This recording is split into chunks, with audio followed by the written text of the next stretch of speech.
Can someone please tell me if sharing a portion of my screen is making it more pixelated or if it's clear?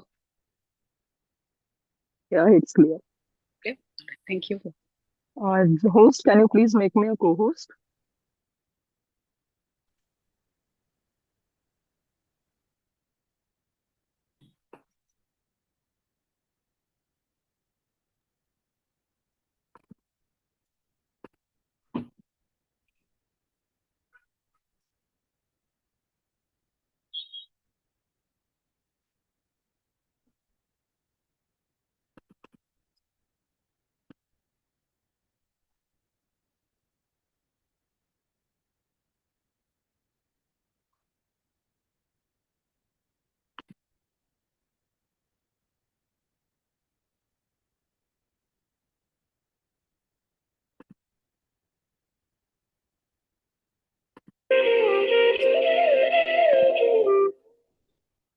Okay. Can somebody confirm that they're able to hear the audio? I'm playing something. Yes, ma'am. Yes, ma'am, we can hear the audio. All right, thank you. Does the screen show anything if I do that?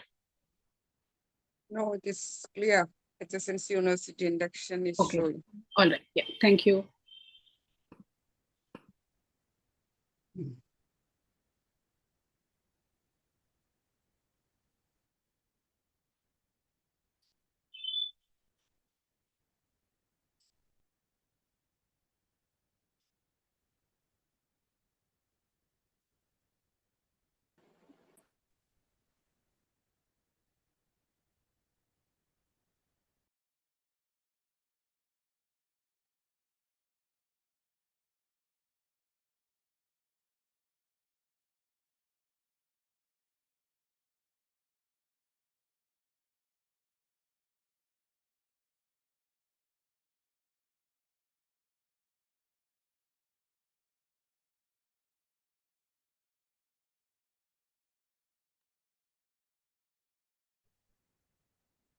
Kritika, just check your WhatsApp.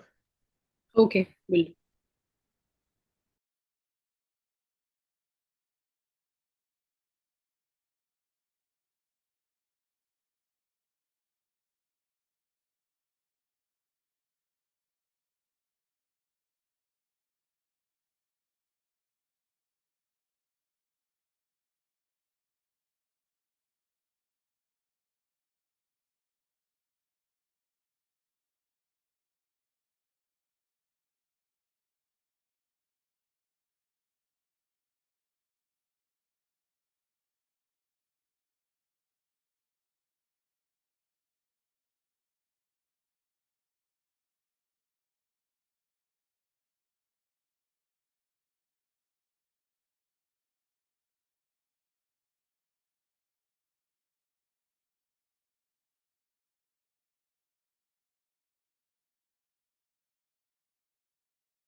All right, good morning, everyone. We will Morning, ma'am. we'll start very shortly. In the Good morning, meanwhile, ma'am. I'll request everyone to please rename themselves with your either your college or school abbreviation at the beginning, or if you don't know what that is, your course. So it could be NHSMRE and then your name, or BBA and then your name, or your college KC HR and then your name, so that it's easy for us to know which course or program you belong to, or at least which school you belong to. All right, I've seen some people raise hands. We'll entertain that maybe later when everybody's doing their presentations. For now, please try to rename yourself. Also, if you know who your coordinators are, please let them know that you have attended so we can check your attendance with the list that we have as well.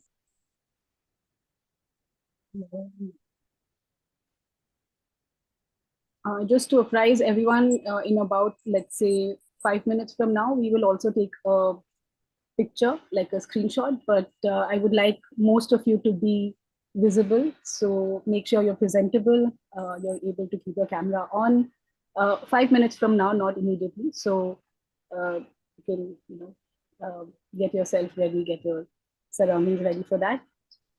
And we're starting very shortly. Just waiting for a few more people to join.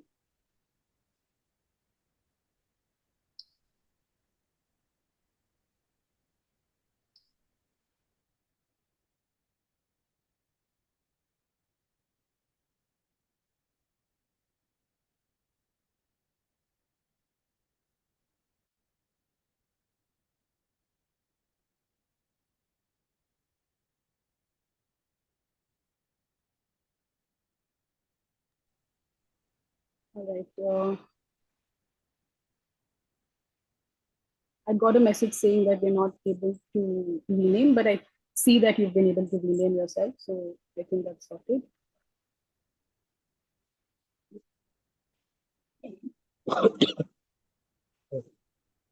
Right.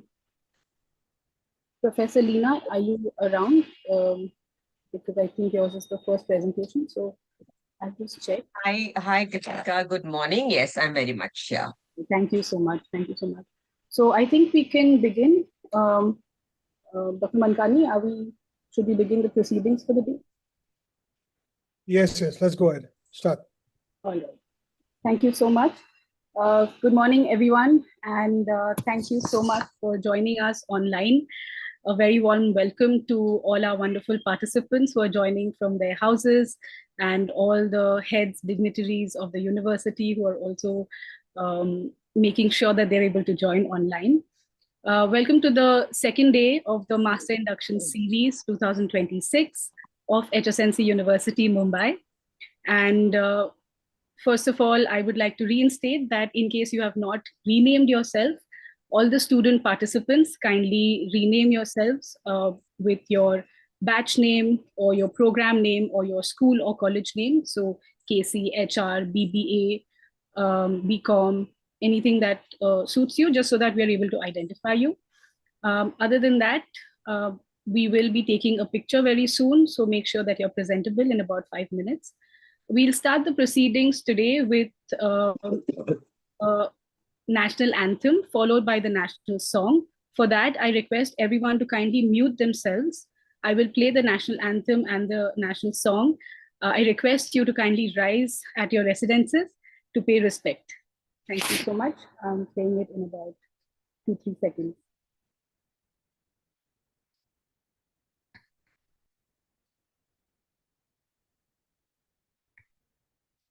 I hope it is audible. In case it is not audible, please let me know.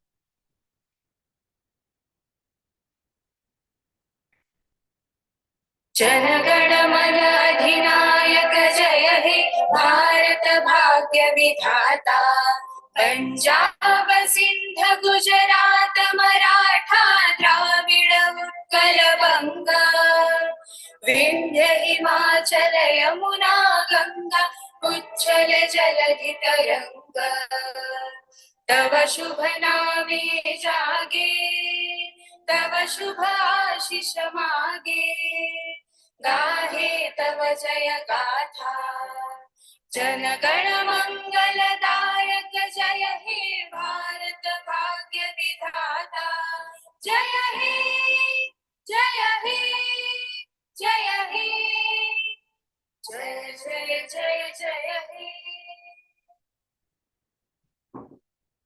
Thank you, everyone. I will now play the national song, kindly remain rising.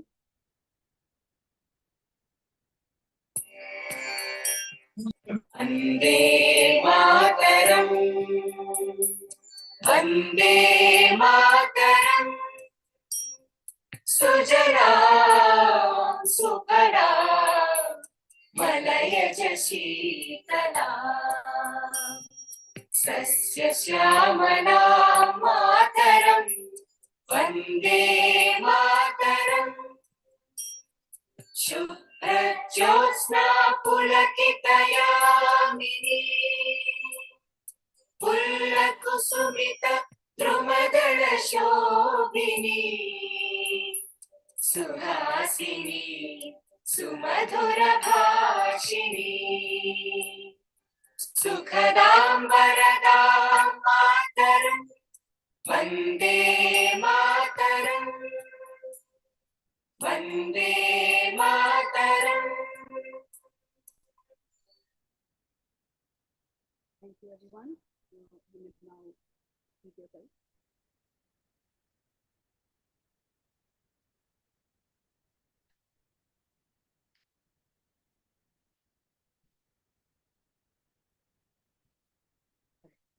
We now move on with the commencement of today's session. I hope I'm Ritika, you're not audible. audible.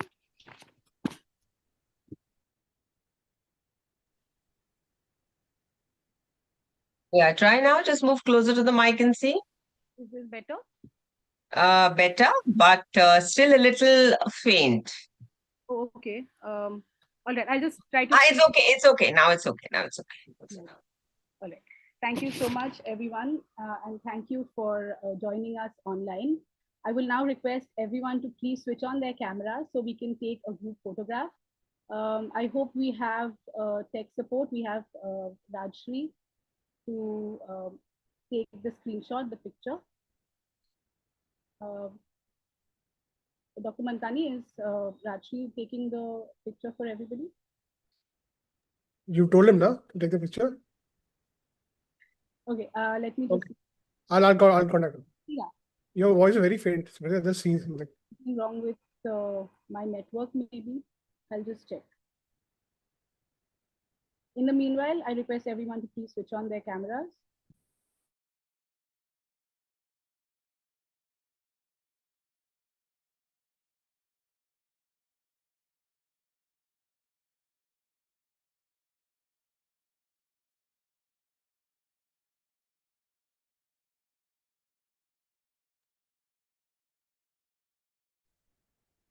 I'm getting messages saying that you're unable to rename yourself. Just try. In case you're not able to, I'll just sort it out in some time. For now, just make sure that you're visible on camera so that at least you're recorded on video.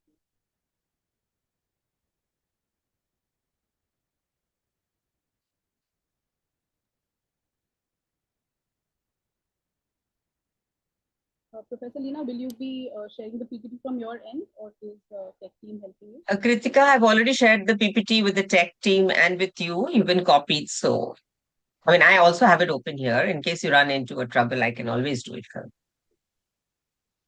Ritika, let's go ahead. Let's start. So welcome everyone, and this is the second day of your induction series. As you know, HSNC University is guided by the principles of excellence and eminence, and our leaders are the ones who have shown us the way forward, the vision to achieve that excellence.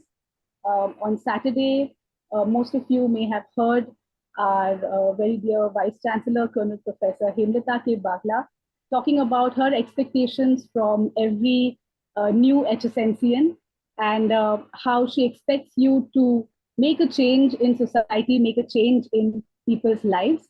And today you will actually meet your heads, various administrative and academic heads, and they will take you, they will guide you on this path, this new journey that you are now undertaking.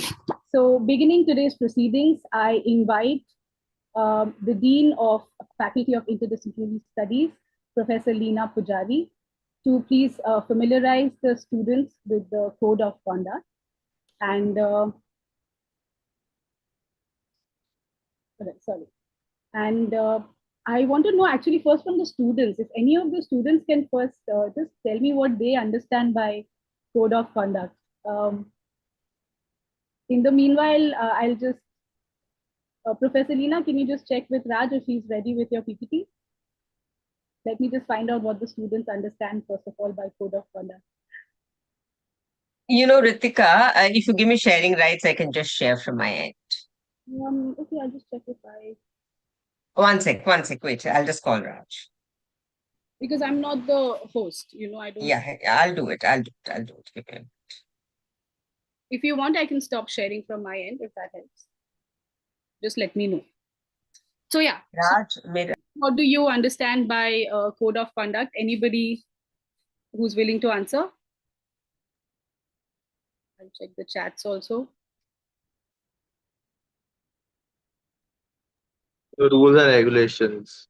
Rules and regulations for whom? Ritika, we can begin. I can begin, I think. He'll share it. All right. Yeah, we had somebody answer rules and regulations. You want to just expand? All right. Okay. So Professor Leena, I will stop sharing my screen and you can start sharing. And yeah, I thank you, Kritika. Thank you for setting the tone and context for today's program. Good morning and the warmest of welcome to the new batch of students, their parents, and our distinguished guest present here in the online space this morning. Of course, because of incessant rains, we had to postpone this and we had to bring it onto the virtual space. And it's lovely seeing you all this morning.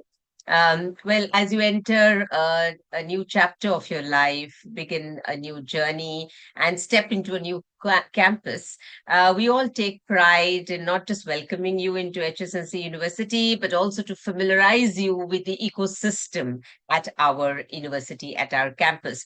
I think so. To help you do that, we will have a series of presentations that will follow now to help you understand the guidelines, the regulations, and of course, the mandatory requirements, the statutory committees, which has student memberships everywhere. And it'll be a wonderful opportunity for you to hear, listen carefully, and think of how you can make your presence felt everywhere. I think we began with a very powerful speech by Honorable Vice Chancellor, Dr. Himlata K. Bagla.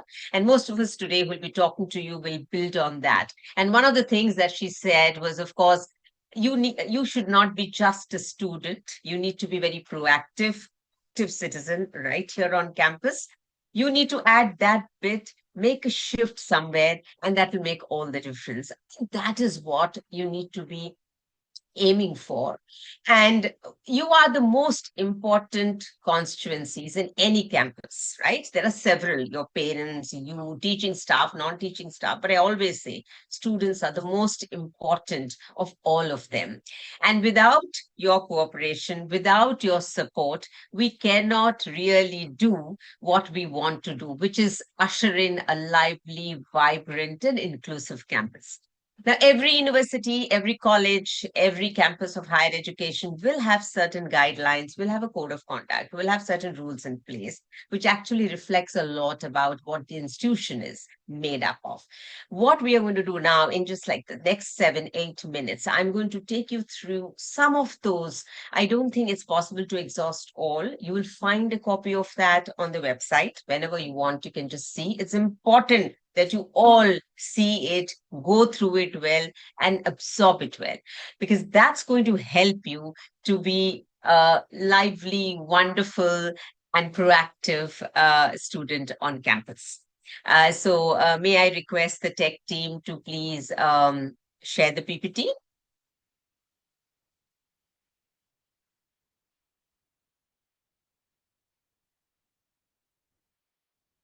And can we go full screen, Raj? Yes. The next slide. All right. One thing that we really, I don't think I can emphasize that enough, and we invariably underscore, is the fact that we need to be respectful of everyone on campus. We need to treat everyone with respect, regardless of the socio-economic locations they come from. I mean, a university is a diverse campus. You will have students, teaching staff, non-teaching staff from across the spectrum, from different caste, classes, gender, sexuality, ability, disability. I think it is very important that we be sensitive to each one of them. And that is something that we really treasure and we really emphasize in HSLC, the need to accord dignity and respect to each one of them. Most of our guidelines, of course, follow from the entire set of UGC guidelines on, on the necessity guidelines in terms of code of conduct within campuses. And we, of course, add on to it as well. So, of course, the need to maintain discipline, this goes without saying. You have to follow campus rules. When we say dress appropriately, it is about dressing according to the occasion. I don't think we have a dress code as such, but it is very important to know that you are moving into a space which is an educational campus. It is in many ways sacred. There is a sanctity associated with it. And I think all of us need to be very mindful about it. Okay, there is so much of this. Okay, we need to build an inclusive community. As I said, diversity is a hallmark of any particular campus. We need to celebrate that kind of diversity. And, very often where we come across people that we may not be very familiar with, their customs, their traditions, but it is very, very important for us to also move into those uncomfortable zones. And then we learn about everybody. So we need to be open to learning, open to new ways of learning, and also open to the idea of unlearning and relearning, which becomes extremely important.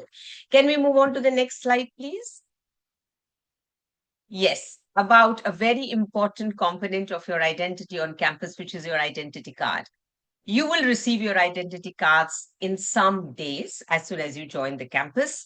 Wear it at all times. Ensure that there's a passport size photo on the on your identity card. It is non-transferable. Every year you'll get a new one. So if you're in the second year, don't use the first year identity card or don't wear it. Okay. Do not give it to anybody else. Always carry it with you. I think that's a very important source of identity. It keeps you safe and secure. And, we also feel happy. Even we want to identify students. And that becomes very important for us. The fact that you have an identity card around you. So always wear it, keep it with you. Next slide, please. Of course, attendance and academic discipline. It's very important that you attend lectures, your practicals. We have a series of clubs and committees on campus, and you will come to know about each one of them bit by bit.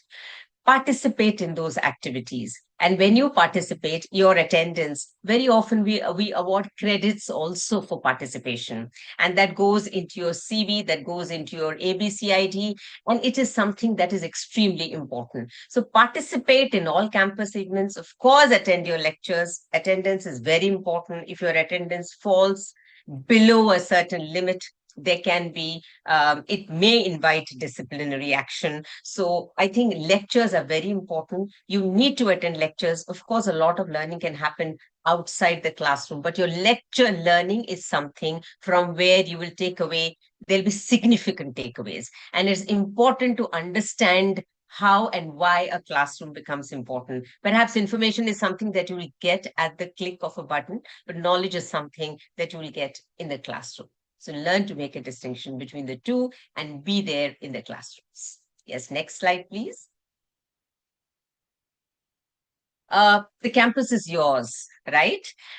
Take ownership of the campus, okay? Build a wonderful campus. As I said in the beginning, it's your support and cooperation that can help each one of us build a good campus, which essentially means that make it a campus that is sustainable, embed sustainable practices, maintain cleanliness. Don't just throw garbage here and there. There is a dustbin everywhere. There is a separation that happens in terms of wet and dry garbage. Please see that and put the right things at the right place. Think of it as yours, your classroom, the corridor, the canteen, the different spaces, the quadrangle, right? It all, the parking space, everything belongs to you. It's important that you look after them as your own. Build that kind of ownership of the campus. Protect university property. Lifts are very important. Be careful about how you get into them. Do not leave marks anywhere. The reason we say this, also we say this from past experience, and therefore it becomes very important that we sound you out about the kind of things that are absolutely non-negotiable and something that you must not be indulging in at all. Your mobile phones, today, of course, students cannot do without mobile phones, but your mobile phones cannot enter a lecture space. Your mobile phones cannot come out during a lecture unless the teacher has asked for it, unless you are doing something, a workshop or something that necessitates that you look into it. But mobile phones can be used in designated spaces, but don't make it a matter of habit to be on your mobile all the time, right? That is something that you have to take care of. Please do not invite people on campus without permission, right? We welcome outsiders, obviously, but it's only if they have been permitted, only if they have informed us well in advance. We are very happy to receive them. Don't just call your friends or anybody inside the campus without informing your teacher, without informing your HOD, without informing the director or the dean. And please make a note of that. Can we move on to the next slide, please? Yes. Do not use derogatory and hateful language. That is just not permitted. I think we all need to understand that every student is different. People have their own boundaries with different sensitivities and sensibilities. And I think we need to be mindful of them, right? Be very, and I'm not even expecting you to learn it all. We all know people come from different environments, different social environments, cultural environments, different kind of campuses. It will take time for you to learn, and we fully understand that. We also put in place a whole series of workshops and interactive sessions with students to help them understand these very, nuances, the fine things which are so important in a campus life. I mean, I'm sure you'll agree with me that your campus is not just about your classroom and the teaching, learning process and the pedagogical practices that are put into place in classrooms, but there's a lot that happens outside the classroom. And one needs to be very mindful and conscious of what is happening in those spaces and your contribution in ensuring that you maintain the decorum, the decorum that is necessary in each one of these spaces. So very often, we end up saying things that we may not be conscious of, or using derogatory language in fun ways, in invisible ways. Do not do that. Okay, be very, very careful. Especially do not attribute statements and qualities and temperaments to people from different backgrounds, from different cultural, religious, economic, whatever backgrounds, community backgrounds, right? Each one of you is very important to us, and we would, just as we expect you to be respectful of everybody, we as teachers and administrators, as a part of the other ecosystem, are equally mindful that we should not be doing that even with our students, right? You will have in place equity squads, right? The UGC emphasizes a lot on principles of social justice, non-discrimination, and the necessity to have mechanisms and practices in place on campus, which will oversee and monitor that the campus is a space of non-discrimination in the true sense of the term, inclusive in the true sense of the term. And there is no tokenism involved here as I say this, right? So you will have equity squads, you will have equity ambassadors in every class, right? Reach out to your peers. You will have these peer support groups. peer communities on campus, mostly comprising seniors. Reach out to them in case you need anything, in case you are hurt or offended by something. Articulate, speak up, make sure it reaches us, and we will get it addressed. So equity ambassadors and equity squads will be in place on campus. So as I always say, celebrate this diversity, treat people with kindness and compassion. The one thing that we need is empathy. And if you can do that, I think you have taken a big step forward. Yes, can you move on to the next slide? This is something that we have zero tolerance for, absolutely non-negotiable on campus. Bullying, harassment, intimidation, putting someone down, condescending tone, sexual harassment. This is something that we do not, we have absolutely no patience for. We are very clear on this, right? And we have the internal committee. I will come in later when deans speak, and we will talk about that. You have internal committee, you have gender cell on campus, you have the anti-ragging cell on campus. I'm sure we have the director, the coordinator of the cell who will speak to you. You will have the students development cell that we have. They will speak to you. I think most of them will reinforce what I have been saying now. And, this is something that we do not encourage at all. Of course, we again will have a series of workshops to help you understand that what we mean by non-transgressive boundaries, boundaries that you should not transgress or should not overstep. And I'm sure none of us come with all the knowledge, right? As soon as we step into campus, we learn and we understand. As students, you will have to have that space where we can impart that kind of information and learning to you, and that burden and that responsibility is something that we take. Please, there should be no damage to property. Smoking and vaping is not allowed on campus. It's a punishable offense, so please be careful. And obviously we expect and hope that none of you will do that. Yes, next. Raj, can you okay, we all love to be on social media. Students love to be on social media. Of course, you should be on social media. Do talk about the nice things that happen in your campus and in your classes. And I mean, it's important that it reaches people. However, you also need to use the social media space with a little bit of caution, right? I mean, we all need to do that. So, don't just go on the defamation post about the university. Do not speak to media without permission. I mean, do not speak to media about administrative rules, policies, something that is coming out without the necessary authorization from your teachers and from your directors and deans. I think all of us need to avoid that. Use social media, but please use social media responsibly, not recklessly, is all that we are trying to tell. Next slide, please. Yes. And finally, even as I've said a number of things about the code of conduct and the kind of expectations that we have from students, it's important for me to also say this as I conclude that we are extremely delighted and happy to have you on campus. We look forward to building very healthy relationships with you, and wonderful, lively work towards making a very lively, vibrant, and inclusive campus. And of course, there are times when you might falter. There are times when you will slip, but that's just fine. We are here, all of you, all of us right here. Your teachers, director, deans, the management, the top management. We are all here to hold you, to embrace you, and to pick you in case you fall. But do reach out to us in case of anything that might trouble you. And I look forward to welcoming you on campus in person when you finally begin with your lectures. Thank you so much. Thank you so much, Professor Leena.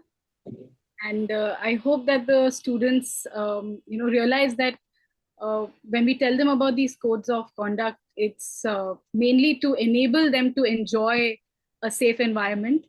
And we hope that everybody abides by that. We will also, of course, make you more familiar with, which are the committees and which are the bodies that take care of the safety of students. So you will come across that in the next few talks as well. Next up, we have Dr. Pratiksha Kadam. And like Professor Leena said, that you will have a very vibrant life. We hope that we have a very vibrant campus life. And along with your academics, you will also be taking part in other activities, right? Other activities that you are more passionate about or ambitious about. And for that, we have the Director of Student Development, Dr. Pratiksha Kadam, who will now familiarize you with what is the student development cell and what are the other activities that you can take part in and how you can grow beyond your classrooms. So Dr. Pratiksha Kadam, I invite you to please share your screen and make your presentation. Thank you so much, Kritika. Okay. So is my screen visible to you all? It's just starting. Yes, now it is. Yes, yes. Okay. So basically, welcome everyone for the introduction to about the various events that come under Department of Students Development. So a tagline can be learn, then lead, create, innovate, and finally represent. Okay. So what is DSD? What is Department of Student Development? Basically, the Department of Student Development is good and is a platform for you all to do what? Discover, develop, and demonstrate. So what are you going to discover over here? You are going to discover the talents, ideas, and research, and then you will develop the various skills, leadership, and the confidence as well. And finally, you are going to demonstrate the excellence, creativity, and innovation. So your joyful journey at HSNC University from dreams to impact will be like this. Every journey is going to begin with a dream. Every journey begins with a dream. Then you take your first step, that is participation. The training will help you to learn, grow, and build your skills. Then you are going to represent our university at various platforms, state level, national level, and zonal level, national level, and many other levels as well. Then finally you achieve, we celebrate your success, we create beautiful memories, and finally you're going to inspire the next generation, you're going to inspire others, and you are going to lead the change. So why to participate? What all benefits you're going to get or what all skills you're going to get through this? You will improve your communication skills, you will be good at leadership skills, you will learn to do the teamwork, your creativity will go to the next step, research aptitude will be developed, networking is another very important aspect which you're going to develop. It helps you to build your confidence, and finally your portfolio looks much better and bigger. Now, I'm going to make you aware what all are major activities that come under Department of Student Development. Very first thing is the Students' Council. You are going to represent your class, you are going to represent your community. So the Student Council is an official student leadership body of the university.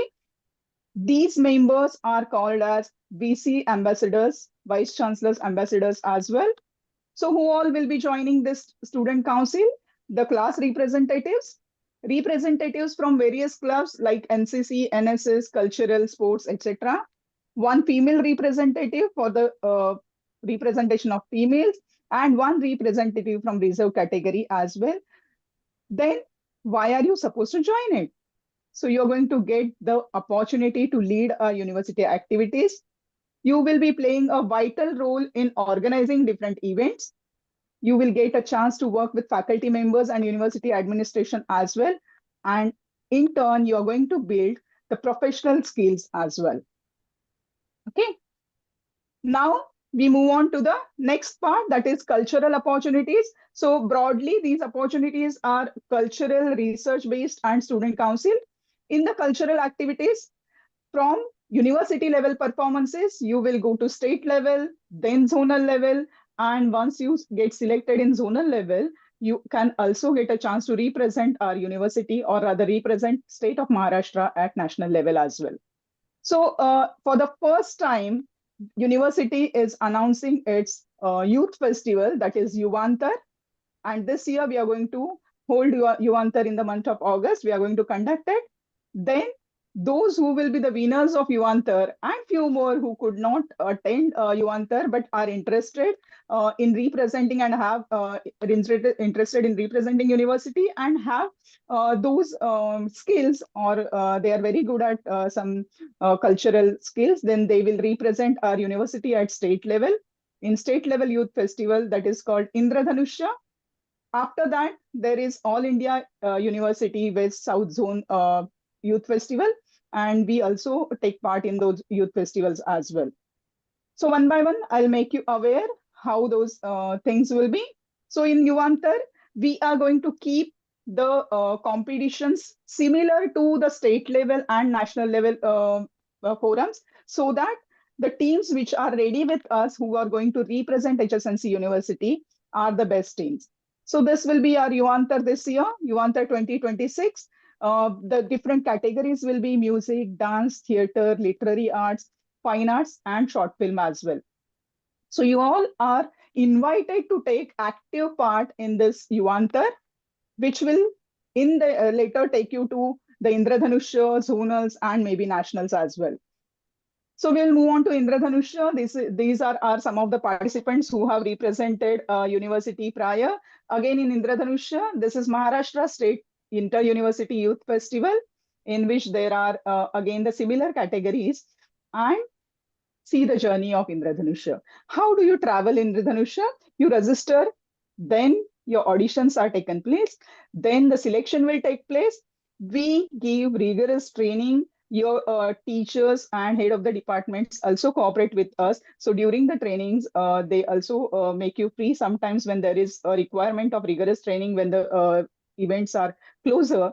So the training is done by the experts. We call music directors. We also have for film and everything also, we call directors and other people who are going to guide you through this. Then we participate in state level performances, and finally we celebrate your achievements by recognizing it. Then similarly, there is All India University Southwest Zone Youth Festival. Our university represented, also participated in this last year, and this is zonal level. This is an inter-university platform and multi-state competition. So here, the different states will participate along with you, and those who win the first prizes in any of those competitions are going to get a chance to represent Maharashtra state in national level youth festival. All right. Now, and last year, the name of this particular youth festival was Yuvotsava. Then we move on to the research opportunities. So as we focus on cultural part, we are also focusing on research part or of your this as well, journey as well. And in research opportunities, Avishkar and Anveshan are going to provide you the platforms where you will explore research, innovation, creative problem solving, and they will empower students to transform ideas into impactful projects, then represent university through inquiry and innovation. So first level is university level Avishkar. We conduct it in the month of November. Then state level Avishkar. So in between university and state level Avishkar, whoever are the winners of university level Avishkar, they are going to form a contingent for state level Avishkar. All right. Then those who are winners of state level Avishkar and their projects have some prototypes are sent to Anveshan, which is again zonal level competition, and zonal level winners get a chance to represent again Maharashtra in national level competitions as well. Now we move on to the next slide. So see here what all the categories are. So there are 6 categories in Avishkar. So first round is university level round. You participate in university level round, you submit your proposals, and then presentations take place, and then the contingent is formed. So what all categories are there? Humanities and social sciences, commerce management, humanities, social sciences and fine arts, commerce management and law. Then you have pure sciences, agriculture and animal husbandry, engineering, engineering and technology, medicine and pharmacy. So these are different categories under which you can present your research. It is not at all necessary that if you are a science student, you have to go for only for the science faculties, not at all necessary.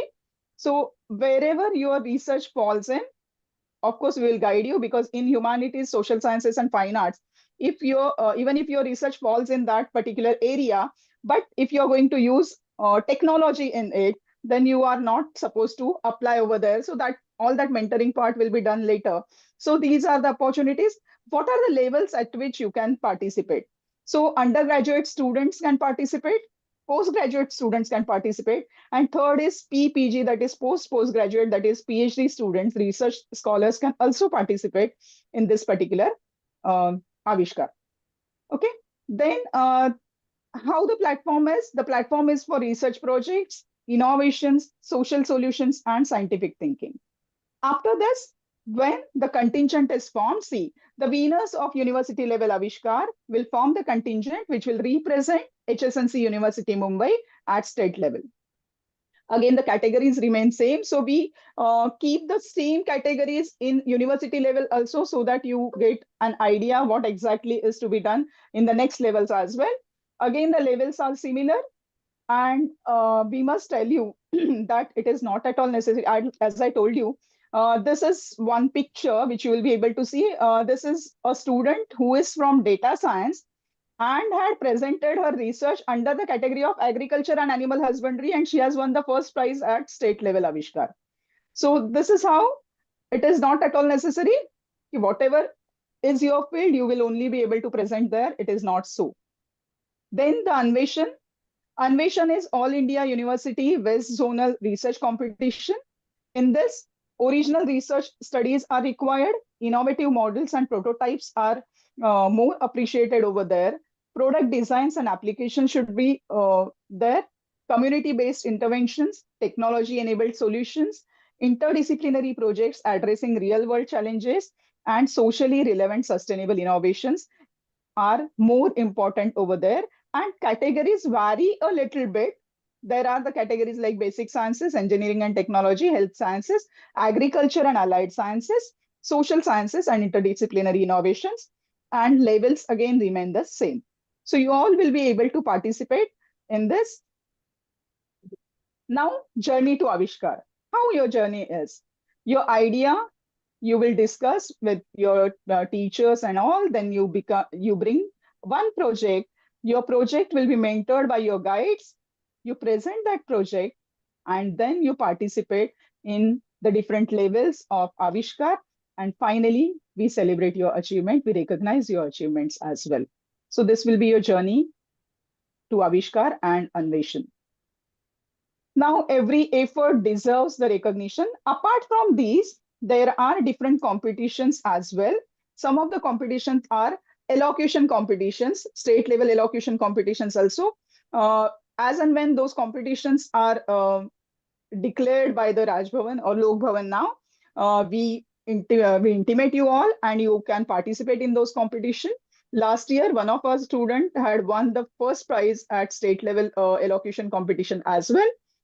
Then there are, we also get chance to perform on one of the state foundation days at Lok Bhavan, and we will try to get that this year as well. And I hope you all will be happy to participate in that. So every effort deserves the recognition. So what is the recognition that you're going to get? University level felicitation for winners and contingent members as well. Then research fellowship for state and Avishkar, because when you win Avishkar and Anveshan, you receive a fellowship as well. And you can utilize that grant in your further research. Mentoring, training, and travel support is exclusively given by the university. You're not supposed to bear any of these expenses. The most important thing is the credits that you're going to earn by participating in any of these events at state and national level, not university level, state and national level, are state, zonal, and national, all three, are going to give you 4 graded credits that is equivalent to 10 grace marks as per the university regulations. So this is our participation in since 2021, 2022. So gradually, if you can see, the university participation is gradually increasing and we are moving towards excellence. We are trying to grab more and more prizes, and because initially there were only Avishkar where we had participated, then Indradhanusha and Avishkar. The number has increased. And last year, we could participate in 26 events and 49 participants had participated in Indradhanusha. In Avishkar, we had 186 projects at university level, out of which 42 were shortlisted to state level and 1 gold medal we have received. AIU West Zone 29, AIU West Zone cultural competition, that is Youth Festival, Yuotsa. We participated for the first time and our students have grabbed 5 prizes over there. And even in state level PC Alexander elocution competition, we are the state winners. So if you would like to be a part of any of these activities, you can join the groups by scanning these QR codes, or I'll share the presentation as well. You can scan the QR codes later as well. So these are the QR codes to join cultural activities. If you are interested in, you can scan this. If research you are interested in, scan this. And if you are interested in both, join both the groups. We will keep posting the different opportunities for you in these groups. And finally, thank you so much. Learn, lead, create, and innovate. Represent. The journey begins today, and the possibilities are endless. And this is one of the picture which I have used here is the prize winner picture of installation at Indradhanusha last year. So thank you so much, and that's it. If you have any questions, I'll be happy to answer those questions. Thank you so much, Dr. Pratiksha. I hope the students realize that they have all these potentials to. You're not able to hear me? Am I audible now? Yes, you're audible. Okay. So I hope the students realize that they have all these opportunities to use their potential, whether in academics or cultural or any other field. And we are here to help you. Dr. Pratiksha is available at our South Bombay campus as well as our Worli campus from time to time. And she's very helpful. So she's a great mentor. She's been helping a lot of students participate in both Avishkar and the other cultural fests. So thank you so much, ma'am. And if anybody has questions, you can put it in the chat so that we can, she can answer you there, or you can always meet her. You have 3-4 more years to get into all of this and develop your potential. Thank you so much, ma'am. All right. So now, because we are a multidisciplinary university, and we ensure that you have a growth that is multifaceted, you are multi-talented at the end of this. We now have a very important part of your academic life, hopefully, which is the library, right? So we will now talk about the Knowledge Research Center, which is the department that the library is part of. And we have Ms. Tripti More, who is the assistant librarian, who you will see at the Worli campus if you're ever coming here. And she will present a little bit on the library and the process that you have to undertake to be able to become a member and how to use it. So Ms. Tripti, do we have you around here? Yes, Kritika ma'am. All right, Thank you for the introduction. Thank you so much. And I believe you'll also be sharing a presentation. Yes. So you can take it ahead. Thank you. Is it my screen visible? Yes, but currently it's yes. Now it's fine. Shall I start? Yes. Yes. Okay. First of all, a good morning to everyone. A very warm welcome to all the new students of HSNC University. On behalf of the KRC, I extend my heartfelt congratulations on becoming a part of the HSNC University family. Today, I will introduce you to our Knowledge Resource Center and its services, collection, digital resources, and how it can support you throughout your academic journey. So, for this, our mission is to provide seamless access to knowledge, promote intellectual growth and creativity, stimulate excellence in a research and scholarship, cultivate a lifelong learning environment, and build an exquisite, socially responsible community. And to achieve our mission, we focus on the several important objectives. We provide easy access to both print and e-resources. We support teaching, learning, research, and innovation. Ultimately, our objective is to make every student user-friendly and information literate and academically confident. We are bound to provide the required content, training, facilities, and expert support for the same. Our partner libraries are HSNC University Worli Campus Library, HR College Library, KC College Library, and Bombay Teachers Training College Library. Together, these libraries provide access to a vast collection of academic resources across different disciplines. And from this year, a collection of 5 more constituent college libraries will be added to the KRC HSNC University. So, HSNC University Library has a large collection of books covering diverse subjects, including management, commerce, science, humanities, arts, education, law, and many more interdisciplinary areas.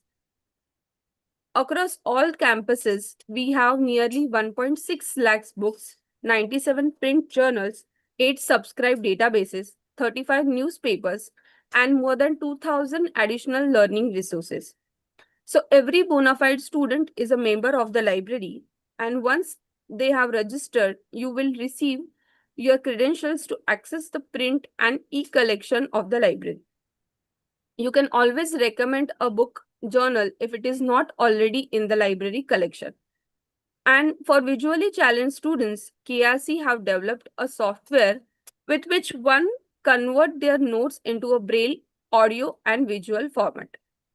For research scholars, we have developed a separate Google-supported search tool.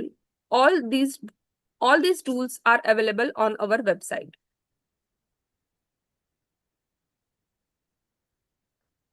This is our library. This is our library website. So you can access it via About Us or Students section of the HSNC University website. And here you will find all the information about the library, including the OPAC online resources and its guidebooks and many more things. So this is our online catalog link to access for the library collection and other e-resources. This is what the OPAC interface page looks like. Using OPAC, you can search for the books by different categories and explore much more. You will get the detailed guidebook for OPAC used on library webpage on OPAC help section as well as in your membership email. These are the all databases subscribed to by our KRC. Here you will also find the e-resources curated by the KRC and past year question papers as well. Behind every successful library is a dedicated team, and under the leadership of our KRC director, Professor Madhuri Tikam, our librarians, library assistants, and technical staff work continuously to provide value-added quality library services.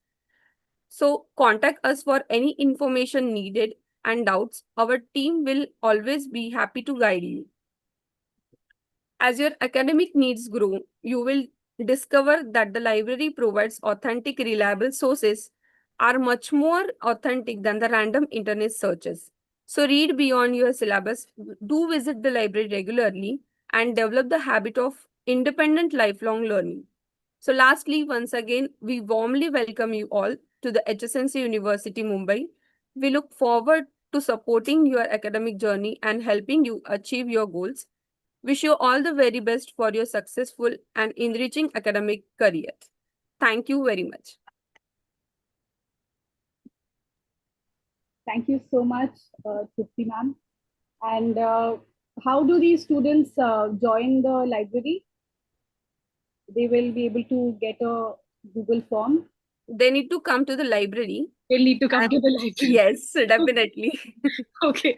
So, all right. So, all the new students, you can go to the library. And we have a question here. Somebody saying, can we access library across all colleges? Yes, you can. Yes, you can, definitely. What are the timings? Library is open till 9 to 5 is the library timings. Yeah, that's the general timing for almost All the campus libraries, yes. And Offices. for e-resources, you can access it from home, wherever you want, 24/7. Thank you so much, Dr. Tikam. Dr. Tikam is the director of the Knowledge Resource Center, and both of them are very helpful. You can reach out to them at the libraries, wherever you are, whatever your campus is, your librarian can help you with all the details. If you have any doubts, please feel free to reach out and personally visit the library. And if you need any books, any resources, don't hesitate to reach out to any of us. Thank you so much. Thank you, Ms. Trupti. Thank you, Dr. Tikam. We now move on to another facet of the student's life at HSNC University. We will now talk about NCC. Has anybody heard of NCC? Any student here who may be familiar with NCC? The full form of NCC, anybody? National Cadet Corps. Thank you, Dr. Mayuresh. So yes, we have with us the CTO of the HSNC's NCC Army Wing, Dr. Mayuresh Joshi, who will now talk about National Cadet Corps. And we have several wings of the NCC at HSNC University. So Dr. Mayuresh, I think you also have a presentation. So yes, I do. Feel free to share your screen. And all the students here who have ever dreamt of joining the Army, the Navy, the forces, or anything give back to the country in terms of service, this is an exciting opportunity. So please make sure that you're listening. And Dr. Mayuresh, whenever you're ready, you can begin. Thank you. I've shared my screen. Is it visible? Can you confirm, please? It is visible. Okay. So Jai Hind, everyone, and good morning. This is presenting what is going on with NCC in the university and the campus. So we currently have two wings of NCC which are active. We have one Maharashtra Air Squadron and we have one Maharashtra Battalion for Army Wing. Both the wings are active and we are already approaching for a third wing, which will be the one Maharashtra Navy Wing, which I assume should be starting either from this year or coming years. So NCC, just to give you an overview, it's a long story for NCC. 16 July 1948 is when NCC started as such, aiming mainly on discipline, leadership, character, and patriotism development, wherein it would provide basic military training to schools, colleges on volunteer basis, and unity and discipline remains the motto of NCC. Now at NCC, at KC and HSNC and the schools also, the whole idea is to develop leadership qualities among youth. It aims to build character, discipline, self-confidence, patriotism. I think you have a good idea or a generalized idea, I'm sure, of what NCC speaks about. It encourages both adventure activities and social service. It is not just the stereotypical understanding of NCC related to being only discipline and army. There is a lot more to becoming a member of armed forces. We have two units. We have the air wing at the university, where its basic aviation training will be given. Air modeling activities are handled. Adventure training happens to the air wing cadets, and technical leadership skills are also taught to the cadets. Similarly, for army wing also, military training, basic military training and drills is taught. Weapons handling, firing is done. There are camps wherein you go for mountaineering training camps and rigorous training camps. You have physical fitness, which is taken care of, and other discipline and leadership activities are also carried out. Both air wing and army wing, the cadets are part of social awareness activities also, right from beach cleaning activities to blood collection camps, etc. Three main camps is what the NCC focuses on. One is the CATC camp, which is a combined army training camp, which happens for both the air wing and army wing cadets, wherein actual training of army is undertaken by the cadets. For Army Wing, it's more focused on Army. The Air Wing cadets will focus more on the Air Wing specific activities. Then you also get representation at the Republic Day camp, wherein you go for a pre-RDC camp 1 and 2, and then the actual RDC camp. If you get selected for specific activities, it can be tent pitching, it can be obstacle, it can be map reading, it can be distance, anything. And then also for IGC camps, where our college always sends students, the university always sends students for representation. Further, NCC, as I said earlier, NCC is not only about discipline or about army-based strict routines. It's much more. We have also carried out NCC Women's Empowerment Conferences. The Har Ghar Tiranga campaign happens every year. We have an official ranking ceremony, which this year shall be taking place on 15th of August. The enrollment for the current year has started. We have got our students like SEO Ankita Mai, who cleared the SSP module and is currently on her way for further army. We have Cadet JO Neeraj Yadav, who has cleared the advanced leadership camps also. We do undertake plant drive, tree plantation drives, and Yoga Day celebrations, Independence Day parades, Republic Day parades. Including that, we also complete the social section for NCC, wherein we carry out paper day activity, paper bag days, and cleanliness drives. The NCC of the university is well aligned with the Fit India movement and the Fit Bharat Club of the university, wherein we have cyclists from the group and marathon runners from the group who have achieved significant milestones in their selected sectors. Now, for the course, NCC is a 3-year course divided into 2 basic certification examinations, wherein the enrollment and primary activity happens on the first year. The second year focuses on the student eventually appearing for the B certificate examinations, wherein they are awarded as the senior division or senior wing cadets. They require at least 1 year of earlier NCC training. Minimum attendance is compulsory to be there for drills and other participatory events of the NCC. And of course, various benefactory other opportunities are also given to the cadets. Once the cadet has completed the B certificate on the second year, the third year, the cadet focuses on the C certificate examination, wherein they get advanced NCC trainings, and it has an eventual benefit wherein there are defense recruitments benefits that these cadets get, government job benefits also that these cadets do get, because NCC quotas are present in certain and job opportunities. Thus, to conclude, NCC is no longer, it's not just about ragada or strict routines. It is absolutely about discipline, about development of leadership character, about characteral development among youth. It promotes patriotism and national integration. It also promotes cadets to undertake social service activities. It prepares the cadet to become responsible citizens. That's the plan, and eventually become future leaders also. It inspires young people to serve nation with dedication and with pride of being a Bharatiya. So that's it from my side. Jai Hind, everyone. The QR code for joining the group and everything shall be shared on your WhatsApp group, so that you can join up for QR, and then we can join you in the group also based on which wing you are selecting. You're welcome to join and meet me at KC College to find more information about NCC. Thank you so much. If any questions, please go on. Thank you so Yes, much. Kritika ma'am. Thank you so much, sir. I hope I'm audible. If anybody has any questions, we are happy to take it in the chat. And thank you. We have a growing family of NCC, I would say, now that we have more wings at the university. And I hope that our new students are able to participate in that and help the university achieve newer heights and recognition in national service. Thank you so much, Dr. Mayuresh, for that presentation.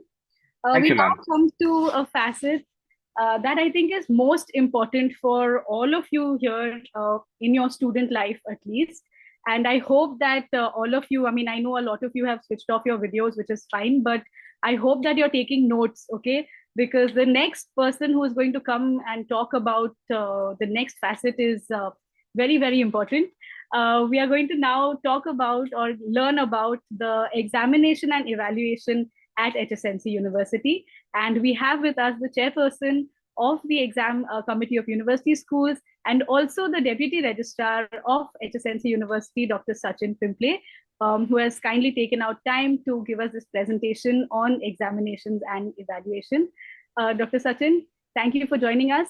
You Thank also you, have a Kritika. PPT. Thank you, Dr. Kritika. And thanks for that lovely introduction as well. And I hope students are awake. I hope so. It's been almost an hour, so I hope they're Uh, just taking no, coffee. because of this atmosphere, I feel the whole rain and everything. So Yes. I hope students are awake with the presentation, and you have made it very clear that this it is going to be the important one for them. Yes. So I think they will hear carefully, they will understand it carefully, and whatever doubts they have, they can ask it later. So I'm sharing the screen. Just is this visible to everyone? Yes, sir. Okay. So good morning, everyone. Myself, Dr. Sachin, and we will be discussing about the examination part of the curriculum, which is very important for you to understand. So we'll go ahead with this. So in this specific thing, we'll be focusing on scheme of the examination, passing standards, carry forward of marks, yearly progression, registrations, and examination conduct. That is, this will be my roadmap of this presentation. Starting with first, the scheme of the examination. Please students understand now we will be having 60-40 pattern, which is formative and assessment. I'll be very clear over here. It is 40% and 60% because all your subjects may not be for 100 marks. Some of your subjects may be for 75 marks. Some of your subjects may be for 50 marks. So if it is 50 mark subject, then the formative summative assessment will go in that way. Formative assessment is consisting of, if you all can see, it is internal, assignment, practical. Presentations can be, case studies can be, depending on in which program you people are. Because marketing or BBS students or law students can have some different requirement. Engineering students may have some different requirement. So that is more specific about your program. So that will be more detail will be informed to you by your own teachers. And term and examination, there is no difference in this. Term and examination, everybody of you have to follow, which will be at the end of the semesters, which is 60 marks. So as I told you, if it is 50 marks, if it is 100 marks paper, it will be 60 marks. If it is 50 marks paper, it will be 30 marks. So that will go in that way.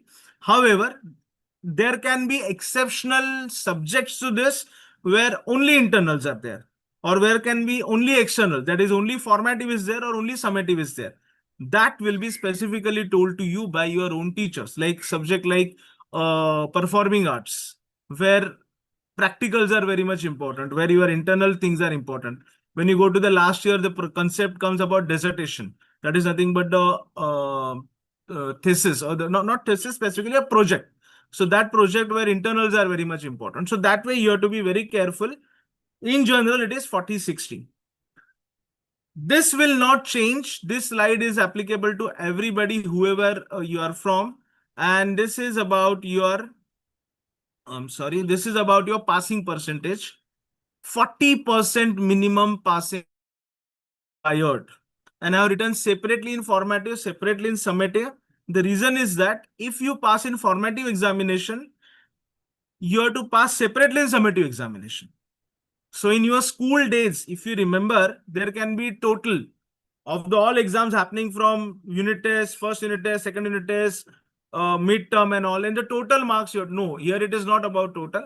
You have internals, formative you have to score 40%, summative you have to score 40%, and in total you have to score 40%. So in order to pass the course is subject, learner is student, shall have to obtain in each component independently. So if your total 40% will not help you, you have to clear your internal assessment, formative assessment separately. You have to clear your summative assessment separately. Is that clear to everybody? Okay. Madhav, I hope you will not go to sleep, huh? Next. These are the carry forward of the marks. What do you mean by carry forward of the marks? If you clear your formative, but if you fail in the summative exam, your formative marks will remain as it is. You have to only give your summative exam as the after in your re-exam. Abdul, you have raised the hand. Any doubt to you? You can unmute and ask.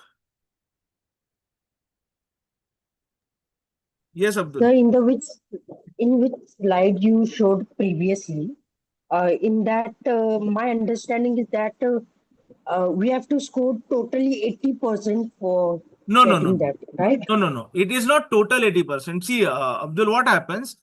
As I told you, see here, 40% assessment is internal. That means out of 100, 40% is internal. 40 marks. Let's think about 100 Okay. marks thing. So 100 marks, 40 marks internal, 60 marks external. Correct? Right? Okay. Now let's go to the Yes, next sir. slide. In 40 marks internal, 40% is your passing. That means 16 marks is passing. In summative 60 marks, 40%, that is 24 marks passing. So in Okay, formative, now 16 marks you have to get. In summative, 24 marks you have to get. Total will be 40 out of 100. So 40%, percentage are never to be added up. The percentages are just calculated on that specific on the area. Cleared? okay, sir. Understood. Yes, clear. Okay. Yeah. Proceeding Thank you, further, sir. you can unmute yourself. Yeah, thank you. Proceeding further, as I told you, if you clear formative, then your re-exam you will only give summative. If you clear second thing, if you give summative, you will give only formative. So because this says you are each component independent. So if you are pass in internal, you don't need to give internal exam again. If you pass in term end exam, you don't need to give term end exam again. You have to give only internal if you fail in internal. You have to give only term end if you fail in term end. And in case of science students, you have to only give practical exams if you fail in practical. No need to give the whole thing. Is that clear?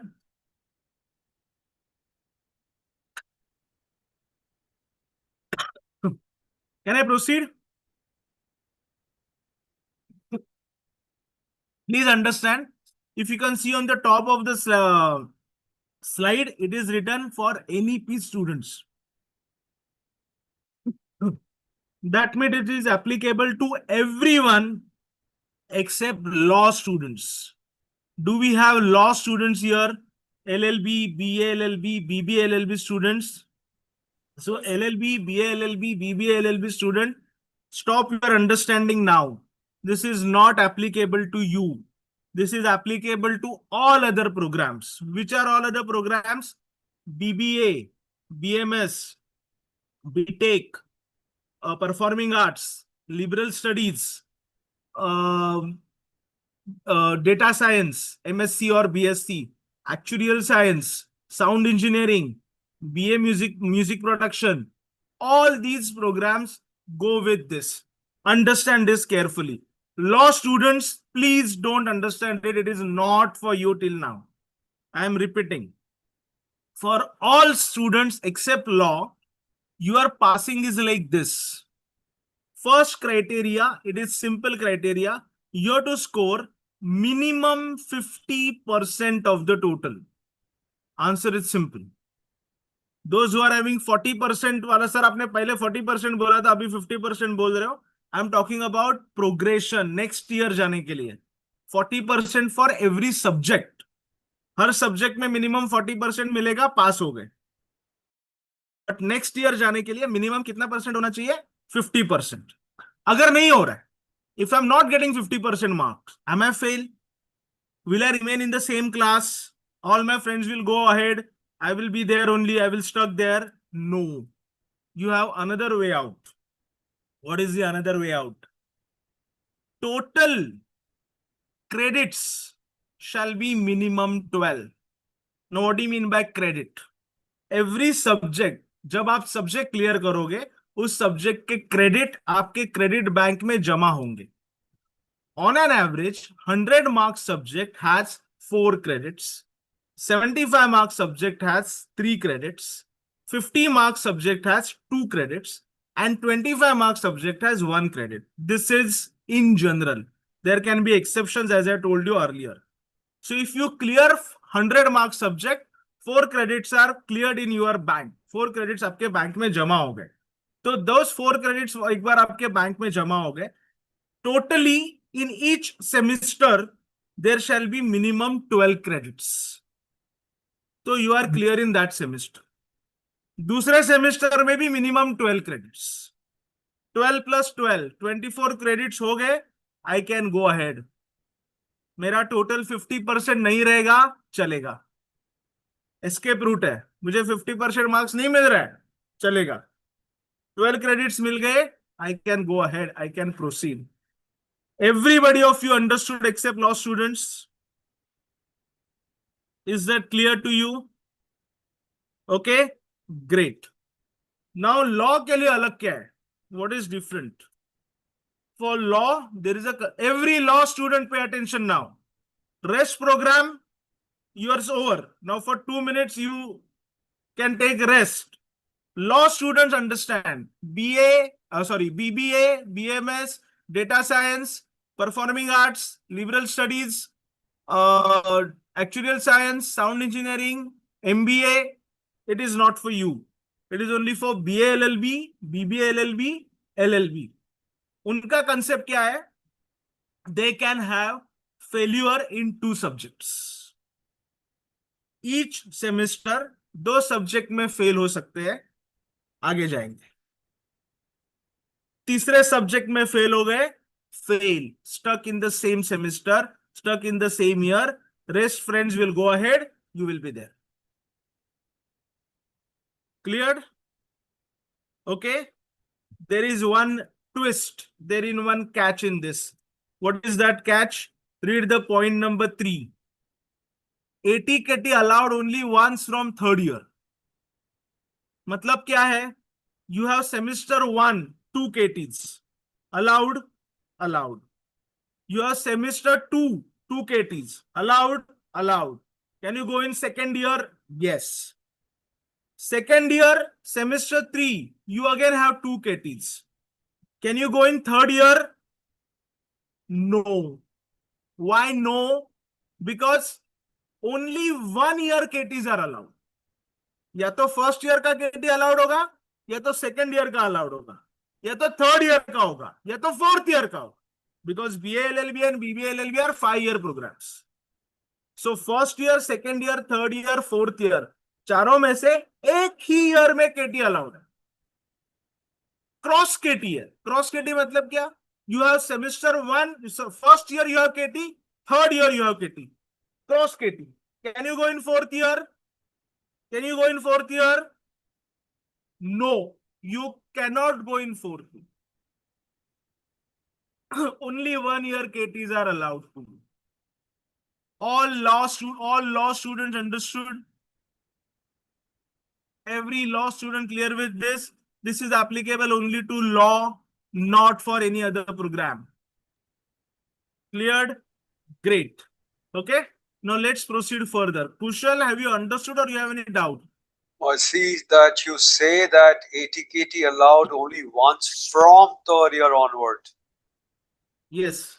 From 3rd year means what? So like this From LLB 3rd year, program, because I'll tell you reason behind it. When you go to 2nd year, there is anyways only 1 year you are cleared. तो उसमें ये cross केटी का confusion नहीं है. Cross KT confusion can start from 3rd year. Why from 3rd year? Because now you have 2 years in ahead. 1st year clear हो या 2nd year clear हो, दोनों में से एक clear होना चाहिए. Understood? 2nd year when you go, you have anyways only 1 year to clear. So वो cross KT वाला concept यहाँ पे नहीं आता है. Clear? still not clear. Once again, please. I repeat. What I said, only 1 year KTs are allowed. So 1st year, 2nd year, 3rd year, 4th year, only 1 KT are allowed. You can go to the next year. Great. When you go to 1st year, as now you people are going, do you have any KT? Say no.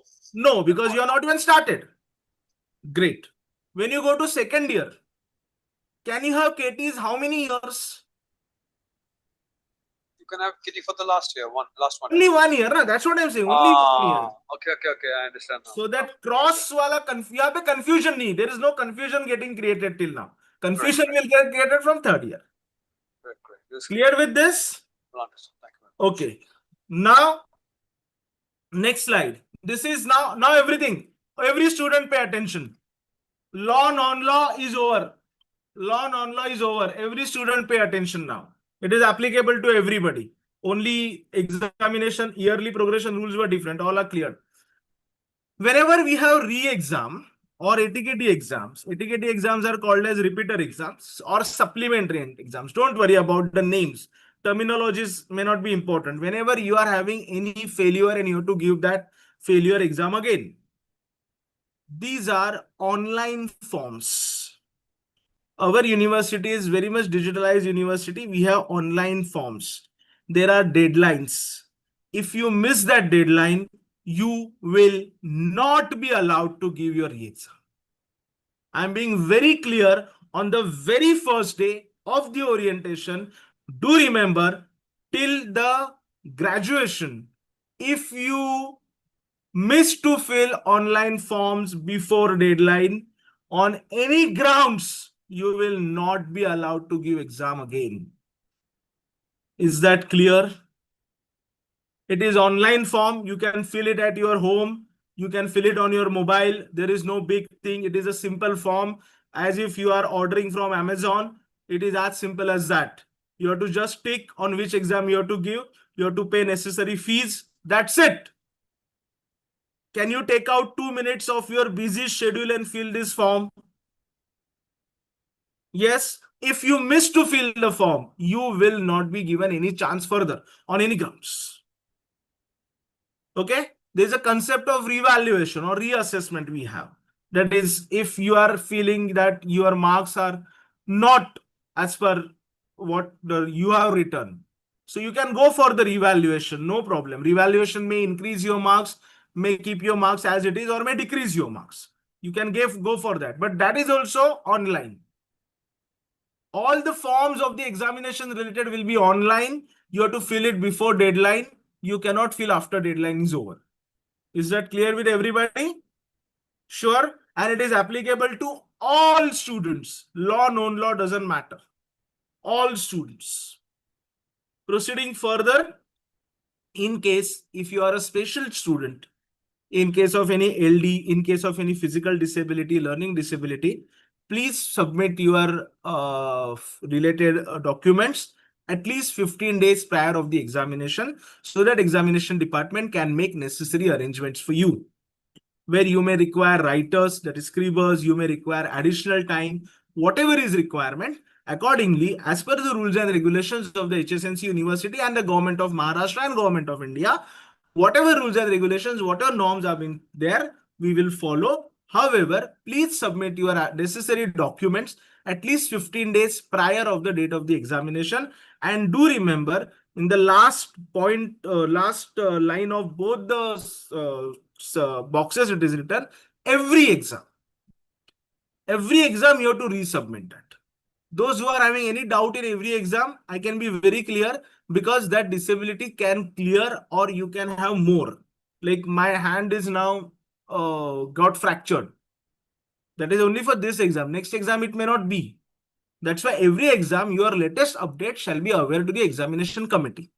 Right? One. Second, in case of LD certificates or such kind of certificates, please give the latest one. Do not give old certificates. We may not accept those certificates. We, in the sense, we are nobody. We are following rules and regulations of HSNC University, Government of Maharashtra and Government of India. So as per the norms, you have to give latest certificates.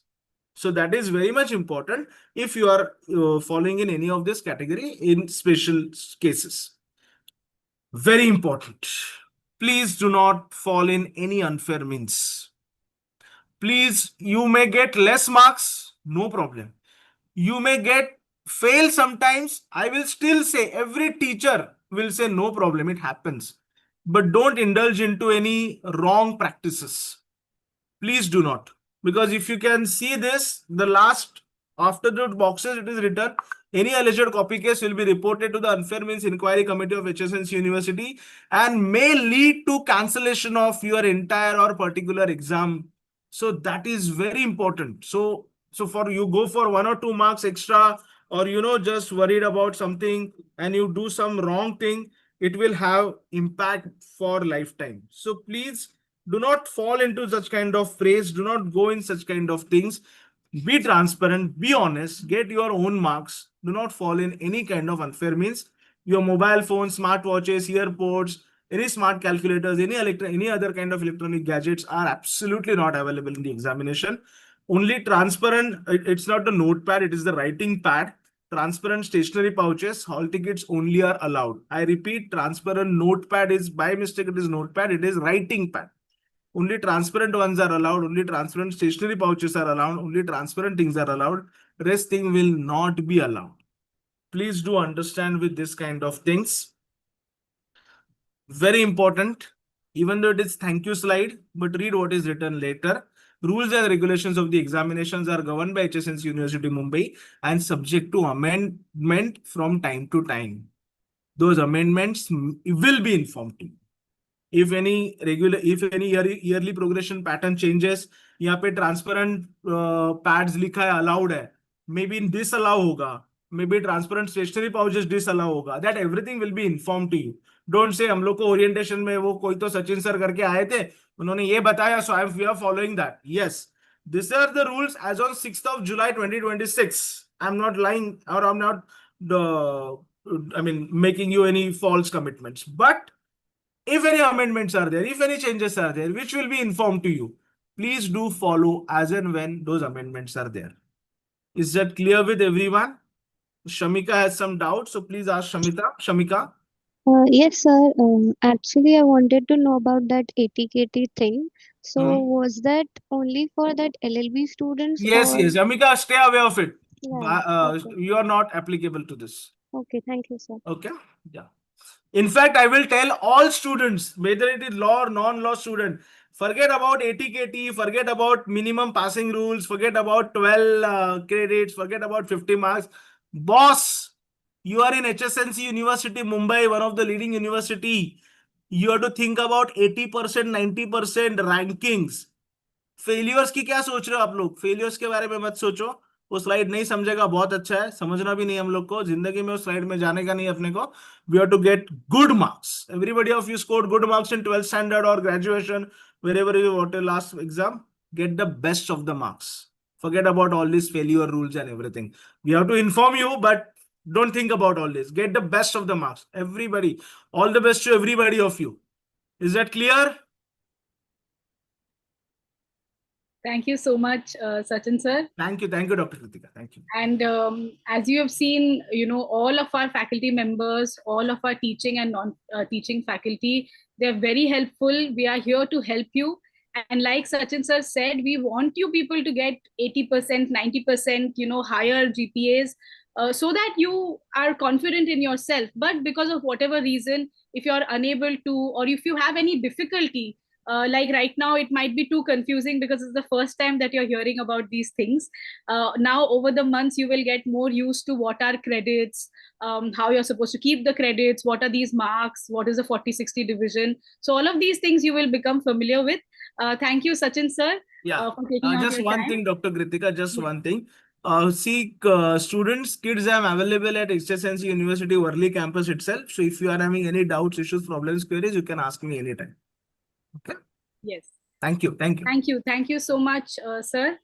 And now we are moving towards another facet of university life that is maybe not so serious. Okay, so it's not about failing or passing, but it's something that will really help you nurture into better human beings. So we will now get to know more about the NSS. Any of you here who knows about NSS? Anybody has heard about NSS? Can somebody tell me the full form of NSS? Any student? National Service Scheme. National Service Scheme, right. So we have Professor Satish Kolte, who is the director of NSS at HSNC. And he will be talking about the NSS, but he will also again follow that with some more rules and regulations about the Student Grievance Committee, so Student Grievance Redressal Committee, and anti-ragging rules as well. So this is also fairly important. And I hope that you all are following the session so far and it has been informative for you. Please feel free to write in the chat if you need to ask anything or if you have any doubts. So Satish sir, I hope you are ready. I Yes, don't know. madam. Yeah, I don't know if I don't think my screen was being shared, no? But that's okay. That's okay. So do you have a PPT as well? Yes, I'll share. Yeah, okay. So you can please share the screen. Am I audible? Yes, you are audible. Okay. Good morning and namaste to everyone. Thank you, Dr. Kritika Mundal, madam. This is the last talk that I will be giving you. So I hope you all will enjoy it. It is a formal thing and very important thing. You people begin with Honorable Vice Chancellor Madam's speech on Saturday, and she has given you idea about most of the things. Today, Leena Pujari Madam has given you again some hint that for a successful journey at HSNC University, you also have to follow some code of conduct, some discipline rules, etc. Pratiksha Madam has given the information about your participation in Avishkar, Indradhanushya, and other related activities. You have learned how to use a library and now exams. But during this course, sometimes someone may fall into some wrong situation or you may experience something wrong. But our first motto is to have a safe, healthy, and happy moments in your academics and at HSNC University. For that, sometimes you may need some support, and therefore I'm just going to introduce you to those supports. Am I clear? So I'm going to talk firstly about anti-ragging committee. The role of anti-ragging committee will happen only if some ragging incidents is reported. But better to have a zero tolerance for ragging. Let us have a campus without any ragging. And therefore, we have one ragging committee. And I'm the nodal officer for that ragging committee. And we have the members in the ragging committee, right from the chairman of this committee, and that is our Vice Chancellor, Madam. So we foster a supportive environment through various clubs and associations, and it is expected that our senior students will be guiding our juniors to conduct those activities safely, healthy, and joyful without any ragging. So the university also considers the character and discipline as a fundamental admission criteria, reviewing migration and living certificates to ensure high standard community. And your role and your responsibility is to prove that you bear excellent character and you have discipline within you. Sir? And for that, there are helps like interrupting. anti-ragging committee. Madam? Sorry, sir. Just interrupting you. Can you put this on full screen so that it's easier to Okay, read? okay. Yeah, from current slide, I think should be good enough. Okay. Thank you so much. Thank you for rectifying me. No, thank you, sir. Okay. So, anti-ragging committee we have anti-ragging squad and also 24/7 helpline. So you all are going to take benefit of it if required. But my first sentence and the last sentence will be, let us have no ragging campus. And to create the awareness, we will be displaying the banners and posters at prominent locations across the university and our institutes. The leaflets and brochures will be distributed, and and the policy is already placed on the website. Now, Students Nurture Program is nothing but the faculty members will be monitoring the conditions where the coaching and participation in activities are happening smoothly and there is no unfair treatment to anyone. Professional counseling is also there. We have counselor in our premises and soon you will get the details and the contact details about it. So if you face any such situation, you can definitely go through counseling. Your life is beyond academics and therefore be free to participate in different activities. We don't have internal hostels, but we provide you the contact numbers where we have made collaboration for hostel facilities. The role of seniors, as I mentioned, that to create the suitable atmosphere for academics as well as participation in all the activities conducted at university and in constituent colleges. So we have 24/7 support line and these are the contact numbers which I would like to give. Okay. So the email address is anti-ragging@hsncu.edu.in.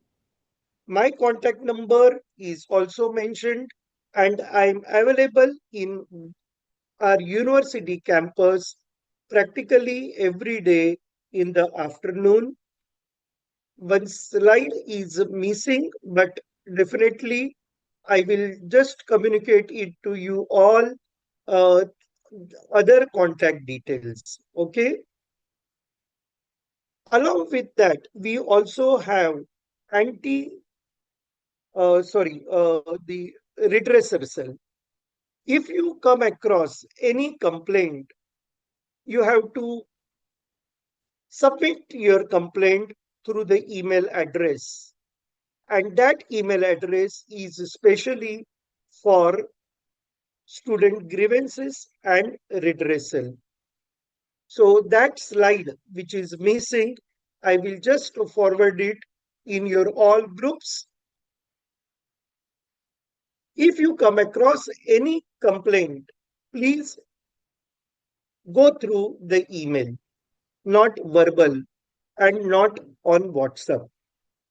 Your query or your complaint will be addressed immediately or at the earliest concerning concerned departments, and you will get the solution for your doubt or complaint. So I request you all, let us communicate through email and not by WhatsApp.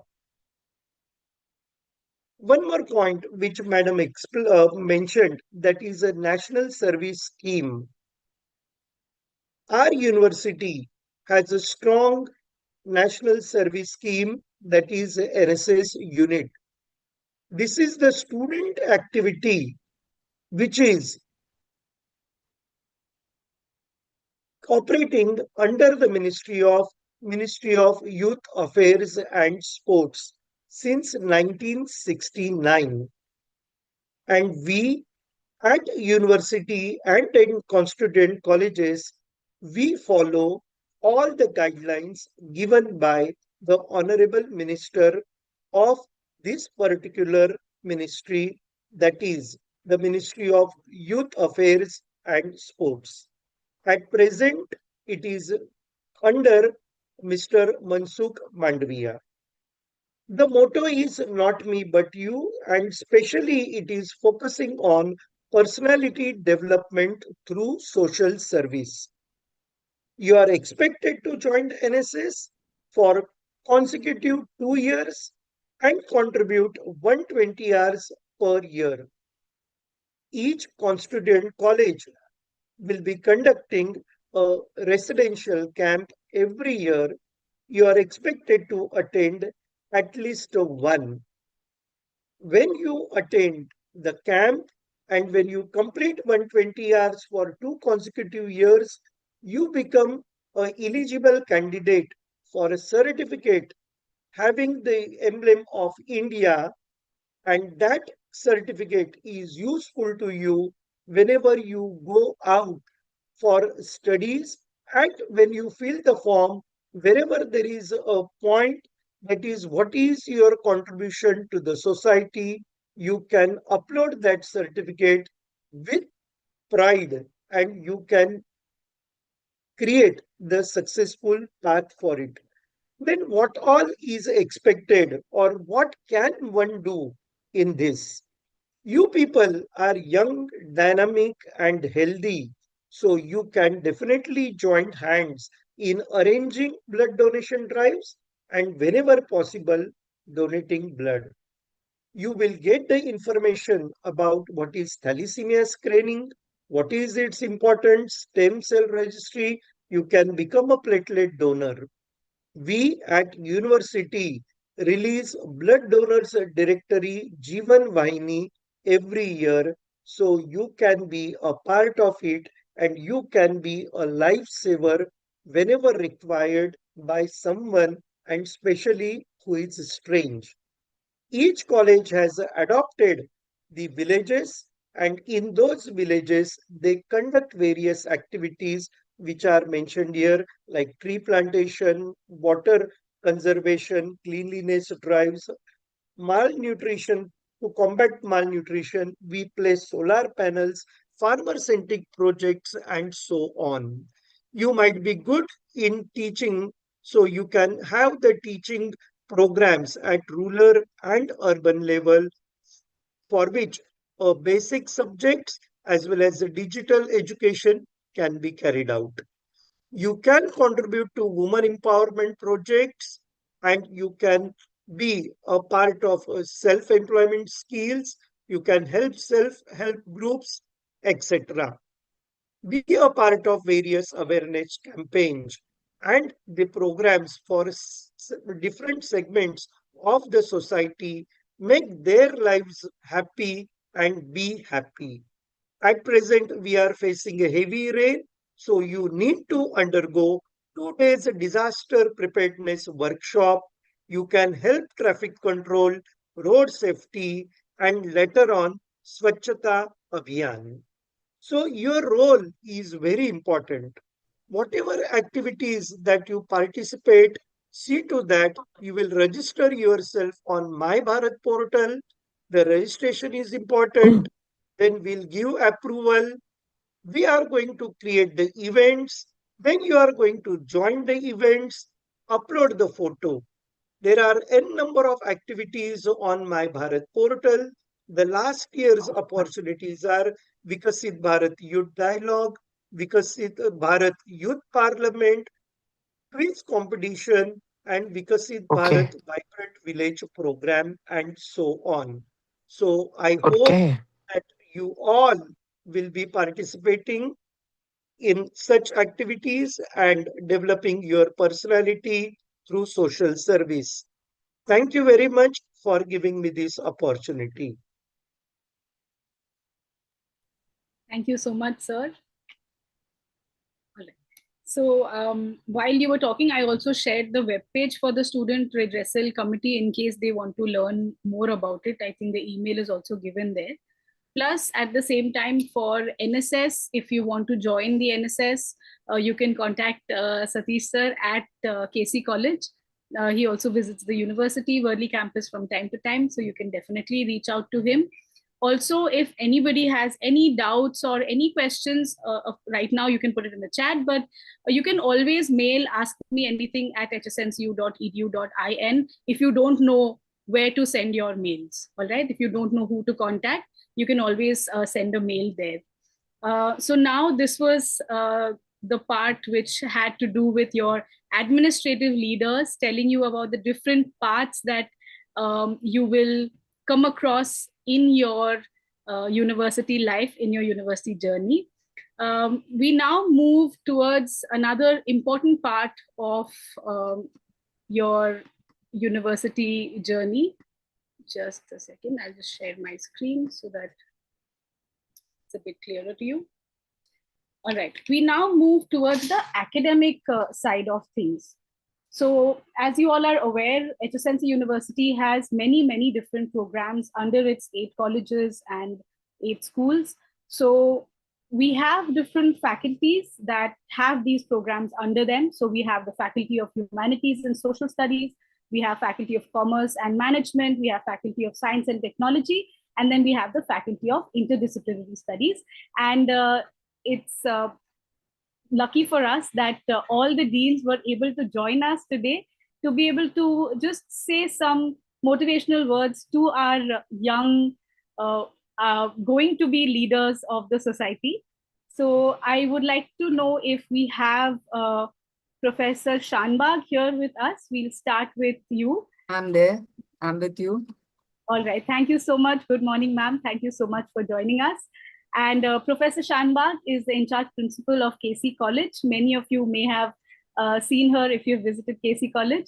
And she's also the Dean of the Faculty of Science and Technology. I think there are many students here from Science and Technology who have joined us today.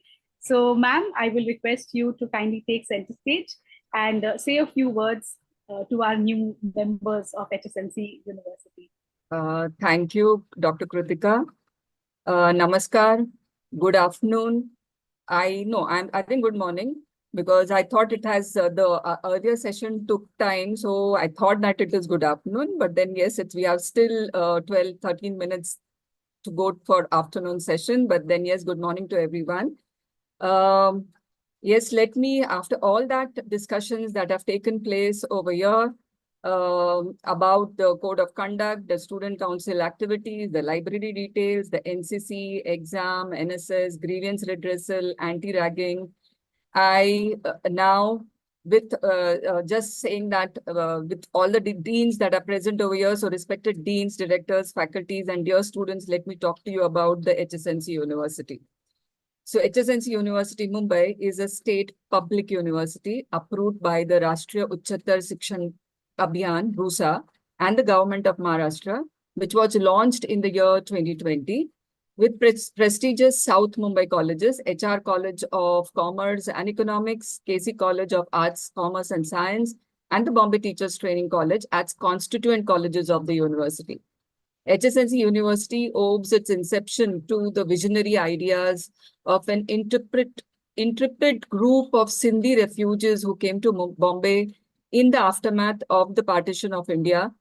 Highly inspirational, motivated, and determined Vidyasagar late Principal K.M. Kundani and late Barrister Hochand Advani founded the Hyderabad Sindh National Collegiate Board in 1949.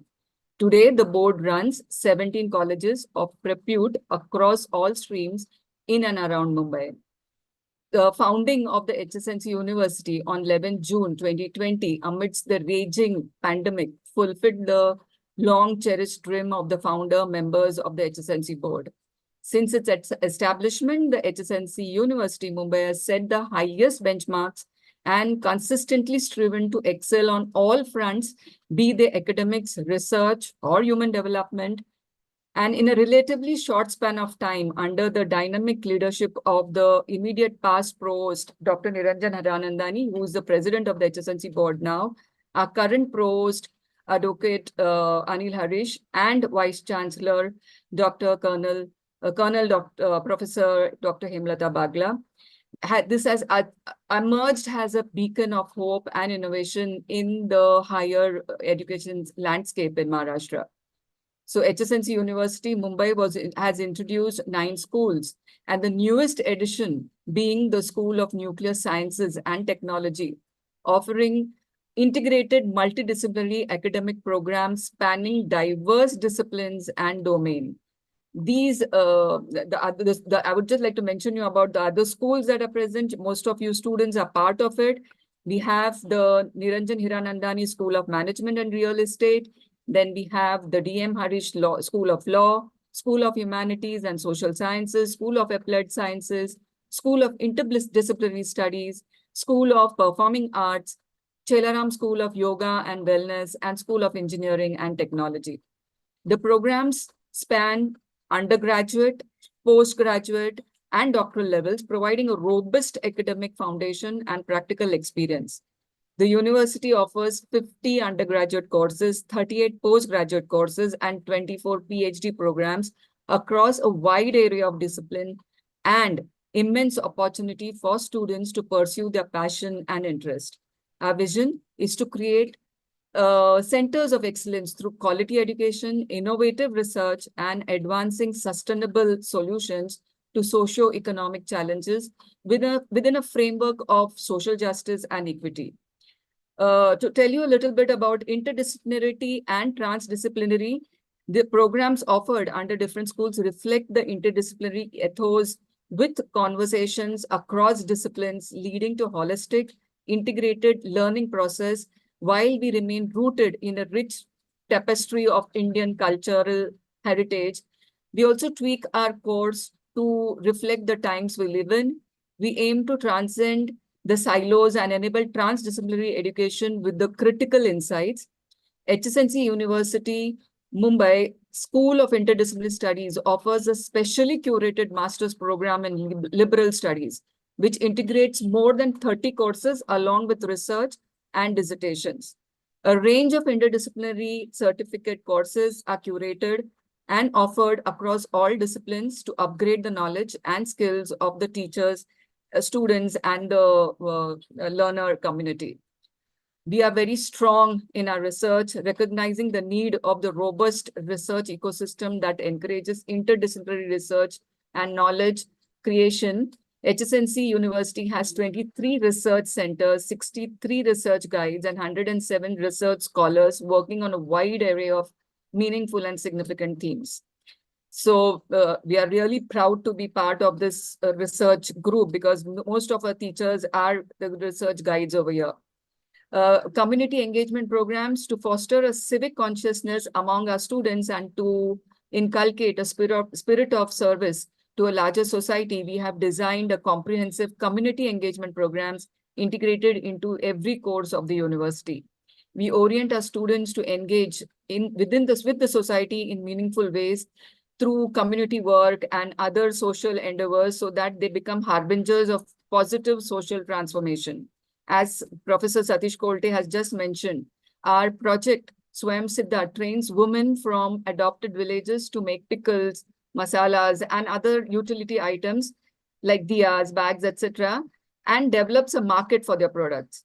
Our streetpreneurs challenge project empowers street vendors to promote their businesses through digital marketing. Our project Inayat is India's first chapter under Days for Girls international chapters that aims to improve the menstrual hygiene of rural women. Under a Adopt Grandparents program of NSS, students spend 2 days in a week or at not just an old age home, but among the elderly in the neighborhood, rendering assistance and meeting their needs. We have organized mega plantation drives, blood donation drives as a part of our community engagement initiatives. We do not believe in penalizing errant students. Instead, we ask them to serve the larger community by rendering assistance and spending time among inmates of old age homes and orphanages.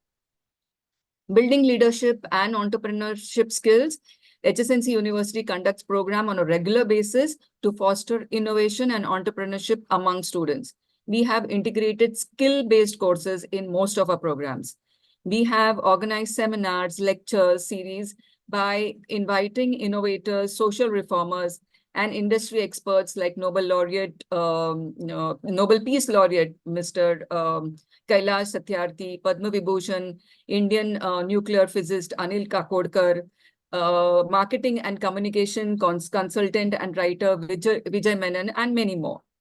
A little bit about internship and placement center. As a part of our efforts and commitment to students being placed successfully after earning their degrees, HSNC University Mumbai has established an HSNC University placement hub, an internship cell to bridge the much needed link between the professional world and the students. The university continuously brings interns and recruiters from across industries together through the medium of internship, volunteering, apprenticeship. Over 500 students of HSNC University are currently interning or have already completed internship, while over, I would say, 400 companies have been listed for offering internship in our university. We have a Spark Innovation Center. So the HSNC University has established a Spark Innovation Center, a collaborative workspace for making, learning, exploring, and sharing.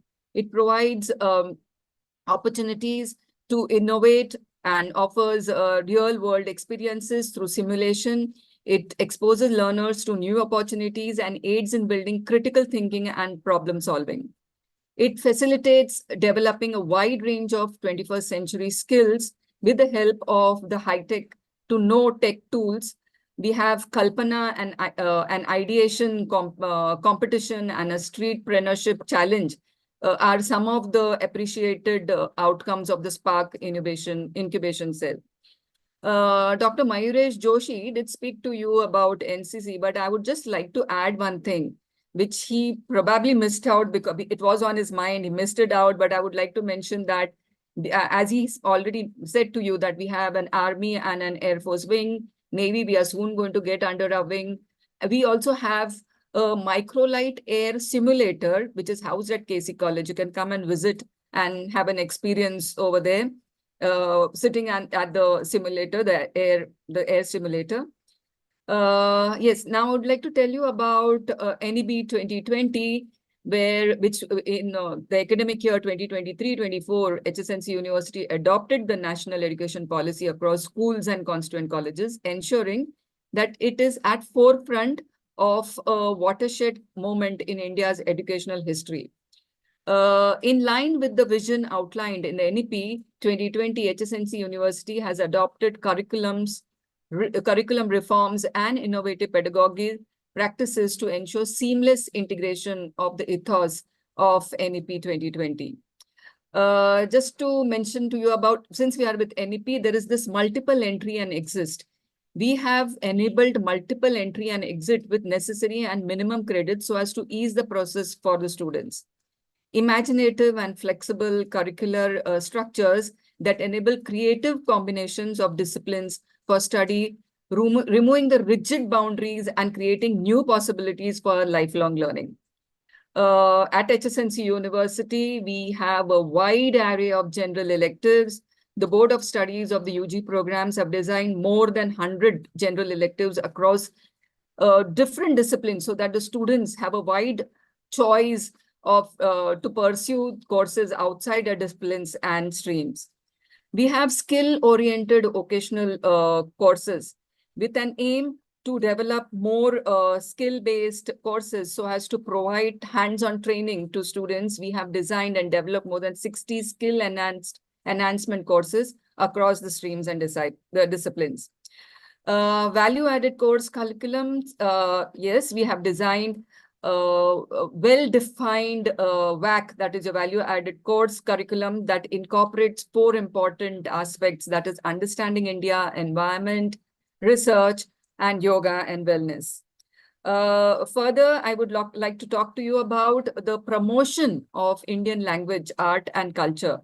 To celebrate our rich linguistic diversity and ensure its dissemination and learning, we offer courses in Indian languages, primarily in Sindhi, Marathi, Hindi, and Sanskrit. The School of Performing Arts, SOPA, offers diverse courses ranging from classical dance forms and theaters to classical music. A little bit about our co-curricular program. As envisioned in the NEP 2020, we have, as already you have seen, we have talks given for NCC, NSS. We have a fully strong cell which looks after the sports, the yoga, the performing arts, and the cultural activities under the co-curricular activities, whereby students earn 2 credits for participation in any of them. This makes the students confident, enhances their personality, and leads to a holistic development. HSNC University inaugurated its pioneering department of IKS with a national symposium, that is Bharatya Gyan Samvad. The event celebrated India's rich intellectual heritage, aim to explore the relevance of ancient knowledge systems in contemporary education. This was held at the university's Churchgate campus. The event witnessed the presence of the eminent dignitaries, including Shri Chandrakant Dada Patil, the Honorable Minister of Higher Education and Higher and Technical Education, and Professor B. Mahadevan from IIM Bangalore, a leading authority on IKS in India. HSNC University also I would like to mention over here, hosted its flagship Career Expo, an expansive platform designed to bridge the gap between the students and the corporate world. And over 1,000 students and alumni from various faculties registered for the event, which offered unparalleled opportunity for skill enhancement, networking, and employment. I would also like to mention over here about we also had, you already know that we have our BMS and BCA courses, which are AICTE approved. And apart from that, we have BAc in Sound and Engineering, we have BA in Music Production, and BAc in Drone Technology, which is soon to start. I would just like to talk to you about the future goal. Like, we wish to continue our journey of transformative, inclusive, and meaningful education. From introducing contemporary and topical programs, vocational and skill enhancement courses, critical discourses, dialogic and participative classroom pedagogies, and vibrant, lively campuses, to collaborating with industry and civil society, to build a just and humane society and to contribute to nation building remains our cherished goal. With this, I end my talk. Thank you, Dr. Kritika, for doing that whole hosting from 10 a.m. Thank you. Thank you so much. Namaskar. Thank you so much, ma'am. And I know that you have also been around from 10 a.m. So thank you for being around also. And thank you for giving our new students an overview of what they are going to face going forward. Thank you so much. And now we have the next dean, who is the Dean of Faculty of Commerce and Management, and also the Principal of HR College of Commerce and Economics. We have Professor Pooja Ramchandani. Good morning, good afternoon, ma'am, and welcome. I hope you can talk to our new students. Yes, good afternoon. I hope I'm audible. Yes, ma'am. So before I begin, I think it is always good to see students whom we are speaking to. So may I request students to switch on their cameras? I know it's a Sunday, rainy day, and Monday, rainy day. And you were supposed to meet us at auditorium of your college or university campus, but rain god heard your wish that aaj ek chutti mil jaye. So God always works with children's wishes. And here you are meeting us online. But I'm sure when we see the students online and their faces at their homes smiling, it gives us an energy. And that's where HSNC University is all about. We say we are university of the students, by the students, and for the students.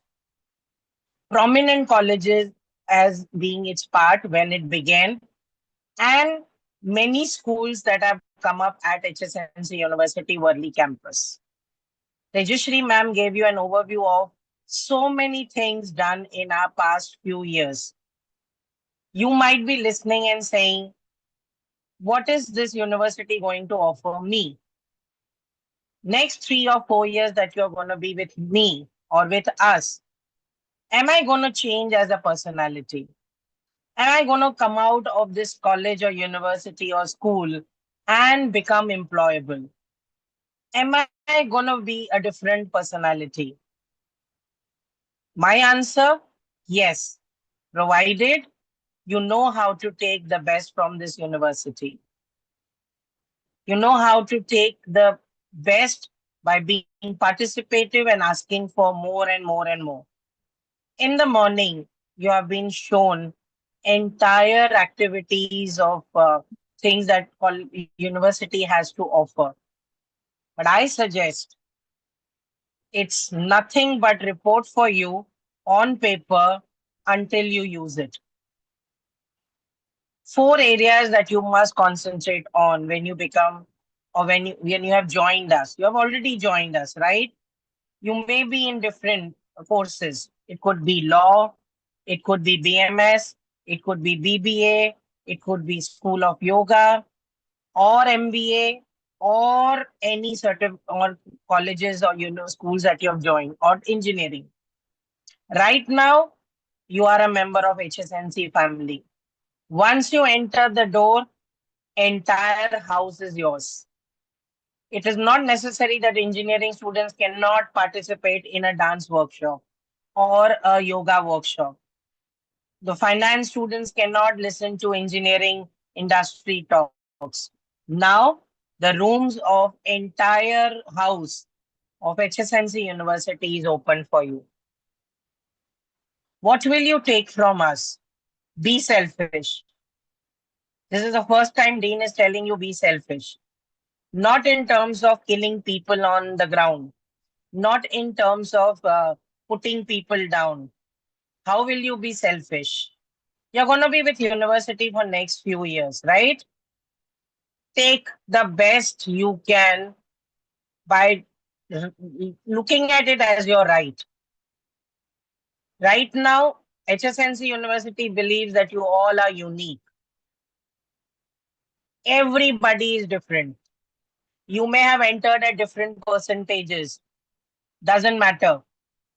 Even in the world of placements or entrepreneurships, when you will enter in, these percentages will only be a ladder to sit in front of an interviewer, right? After that, what will get you job is what you speak and what you know. Right or wrong? Will you only percentages get you a job? Say yes or no. I want to see the students on screen. I only see Rachit on screen, Ashton on screen, Sid Shah looking here and there, Urvi. Then I can see Janice, I can see Siddharth, I can see Gurukrit. Where are others on screen? I usually take the names. Thank you, Sid, for smiling. And Gurukrit is smiling again. Because it's good. I said be selfish. Gurkirat. Sorry if I'm pronouncing it wrongly. Sahil just came in. He's still adjusting his phone. It means he was not listening to us. Kushal is rubbing his eyes. It means he just woke up. Why I said be selfish? I said be selfish to take the best from university. I did not mean it in a wrong way. This university or the schools that you have joined will give you opportunities every day. How? This will be in the form of academics. That is your regular lectures. Every day you will get a timetable, you will attend your lectures, you will get to listen to different faculties, and they will get you through the curriculum of subjects that your course or program assigns. Attend. I know you will laugh at me and you'll kill me for this, but I tell you why. You may be able to read it from ChatGPT. You may be able to read it from notes, but that is only ratifying. Once you go to class and you listen to your teachers, there are many a times you have doubts. You ask them then and there. It gives you a clear understanding. So when an interviewer in interview asks you certain things and you remember your teacher has taught you, you can explain it better. Listening and understanding and mere reading from notes tell me the difference. Yes, there is a difference. Get the best of academics by attending. I know there will be multiple distractions. that let's not go. एक दिन छुट्टी लेते हैं. You have every right. Enjoy. Go out with your friends. These are the days you will get your friends. Second important area that you will be selfish. That is your extracurricular activities. Each student should become a part of some activity in college. Take leadership. If you got some new ideas, come up to your teachers and coordinators and say, I want to start the student body. Gone are the days when you will sit and listen to lectures. Is the time that you take leadership. You got an idea of a music club, go and talk to your coordinator. You got an idea for a law club, go and talk to your coordinator. You know why? It's not just club, but it will give you a leadership exploration that can I do something? Today, industry is not looking at degrees only, they're looking at a personality. And these 3 years will allow you, or 4 years will allow you to explore. Can I talk well? No. Join a club which will allow you to talk. Maybe you will learn. Can I write well? No. Join a club which will allow you to write letters to your guest speakers, your industry, LinkedIn. You will learn. Can I organize things well? Because today industry is looking at leaders who can take initiatives. It could be working in a team, working as a leader. Can you delegate? No. Join clubs that you know. Lead a team or a group of creative heads, organizing heads, or a PR heads, or a creative head, or social media heads. You will know whether I can. Your second area of extracurriculars, I would say in your first 2 years, join as many clubs or bodies you can. Many a times people tell you, you get angry, you don't know how to talk, you get rude. These are your feedbacks that you will take from here. You're very good in speaking. You're very good in organizing events. These areas of feedbacks from your coordinators or from your peers will tell you what are you adding on to what you have best, and what you are bad at, you can improve. There's nothing bad in any child. We only have little or more of something. When you have little, improve and add on. When you have more, strengthen it so that it becomes your asset. And if there is a negative trait in you, no problem. We all are human beings. You have a right to control it. You have an opportunity to control it. So when I said selfish, be a part of all academic and extracurricular activities. You have to. Today, industry is not looking at a student who is only with the degree. Today, industry is looking at a student or an employee who will be taking charge of many things when you join them. What will you add on? Your university will announce multiple certificate courses at different times. If it is related to your area, it could be law, it could be engineering, it could be commerce. Grab it. Many a times it will be online in the evenings. I know you want to go to clubs. I know you want to enjoy your English movies or Hindi movies, but 1 hour, some days you can spend on increasing your knowledge. You will not realize it now, but when you sit down with thousands of people giving interviews with you for one job, you will say, I wish, but that's too late. That time never comes back. So explore all the certificate courses or certificate knowledges that come to you. Do not have to do all.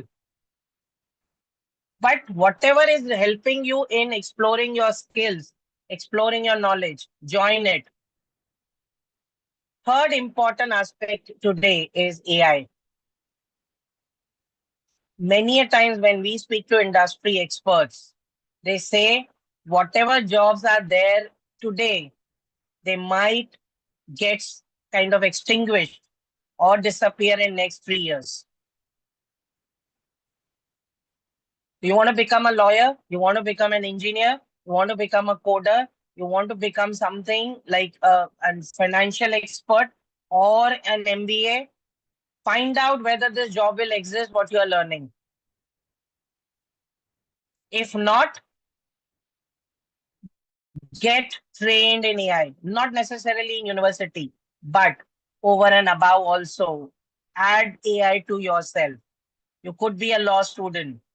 You could be a engineering student. Today, AI is encroaching on your jobs. It is not industry saying today. It is not the one AI will replace your jobs. It is the one who knows to use AI will get your job. I repeat what I'm saying. It is not the one that is AI which will take your job. AI is just the word. But the one who knows to get AI in place of his career will get an edge in the market. So wherever you find an opportunity to learn AI, it could be Coursera, it could be Udemy, it could be near your areas, learn. Find out AI in your own field and add on to the certificate courses in your life. Get skilled. Third important aspect, be very much aware of what's happening at international universities. What is being taught at international standards. You know why? Today, when you will get jobs, organizations are crossing boundaries. You may be required to work in US. You may be required to work in Bangalore. You may be required to work in Delhi. I hope you all are open to working in different countries, right? Organizations are looking for employees who can work multi-countries, multi-regions, multi-cities. Learn different languages of different countries. You got 4 years now. Learn at least 1 or 2 foreign language. Learn at least 1 or 2 foreign language. You may decide to settle in Europe. You must know a language of that country. You may want to settle in US. Learn their languages. Am I right or wrong? International standard awareness is a must for today's students. And last not the least, the first thing I said was strong academics. Second was, if you remember, your extracurricular activities. Third, I said is master yourself in AI. Fourth, I said was look up to international standards, not just state standards or local standards. You need to grow in international scenario. Last but not the least,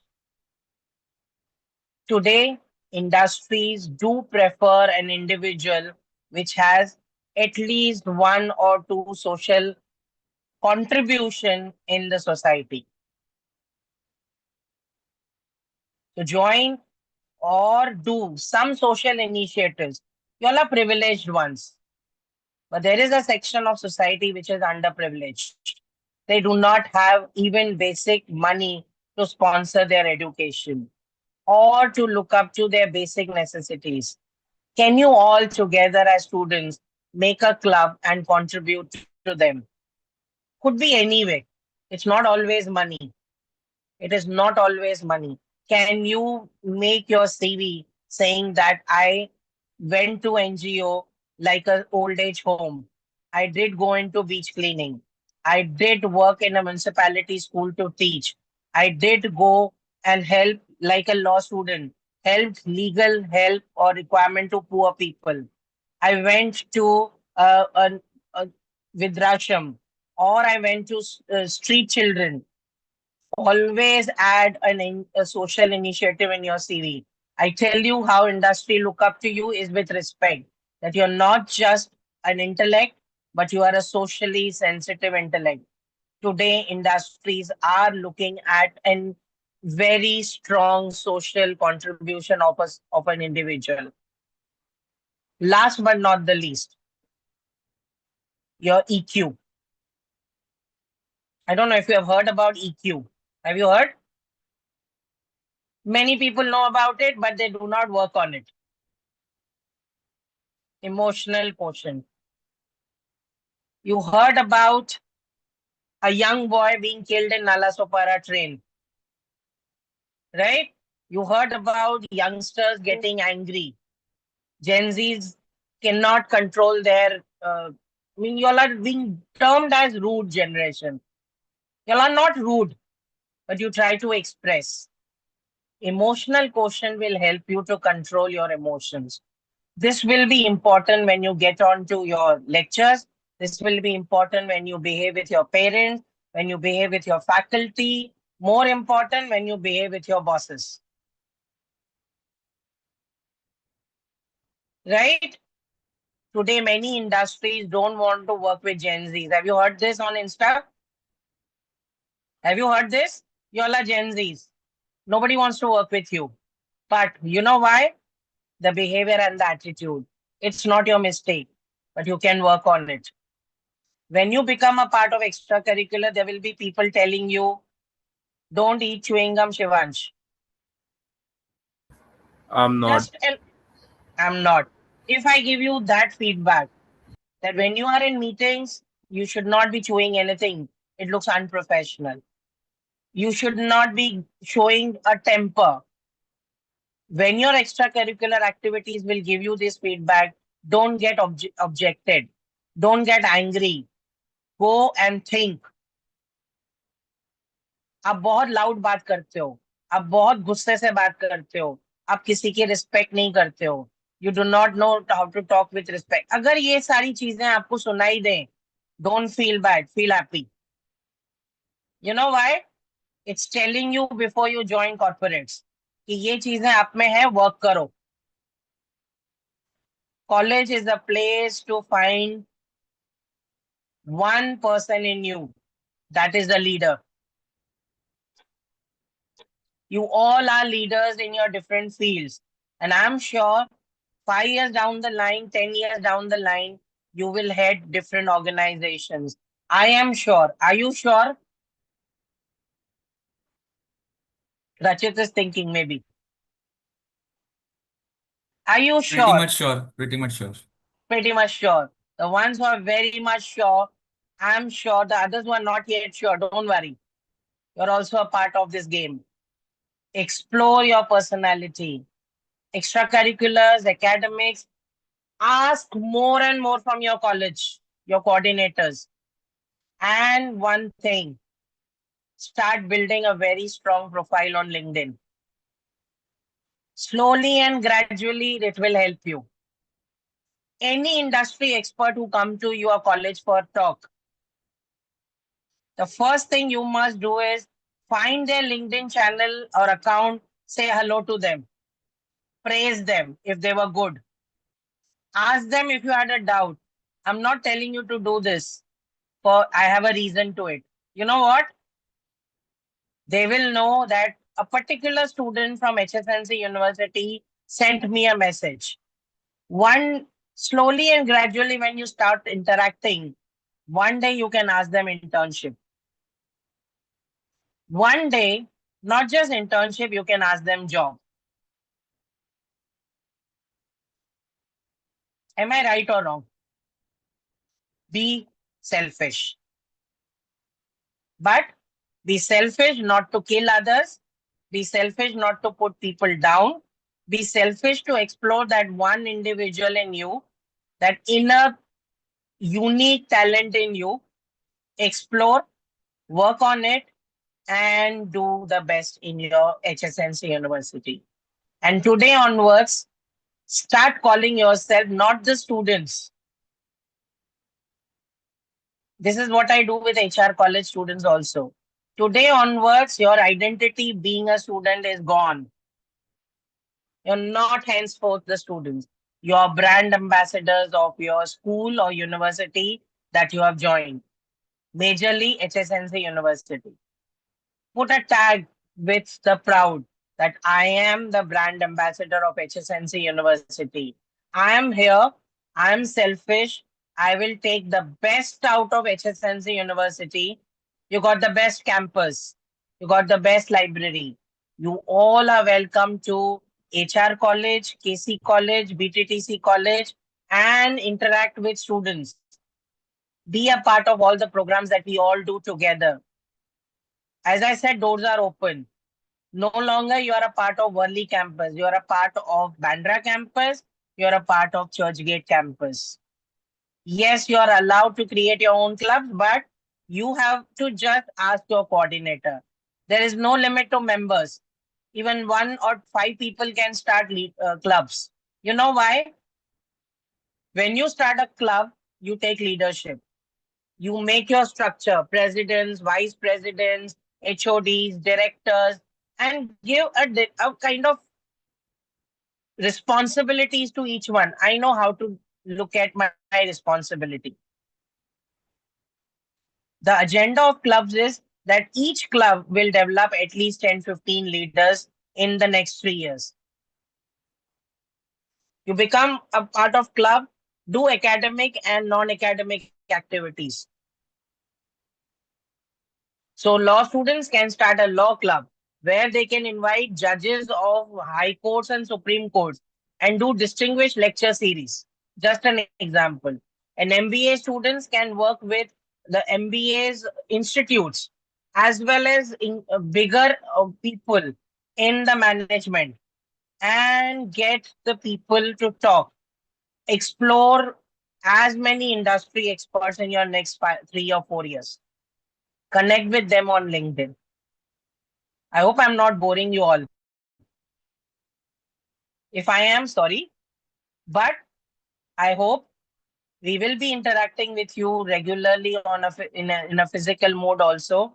But I don't want to come between you and your rainy day enjoyment and pakoras that your mom would have made, or the sleep that you are expecting to do on a Monday afternoon because of holiday.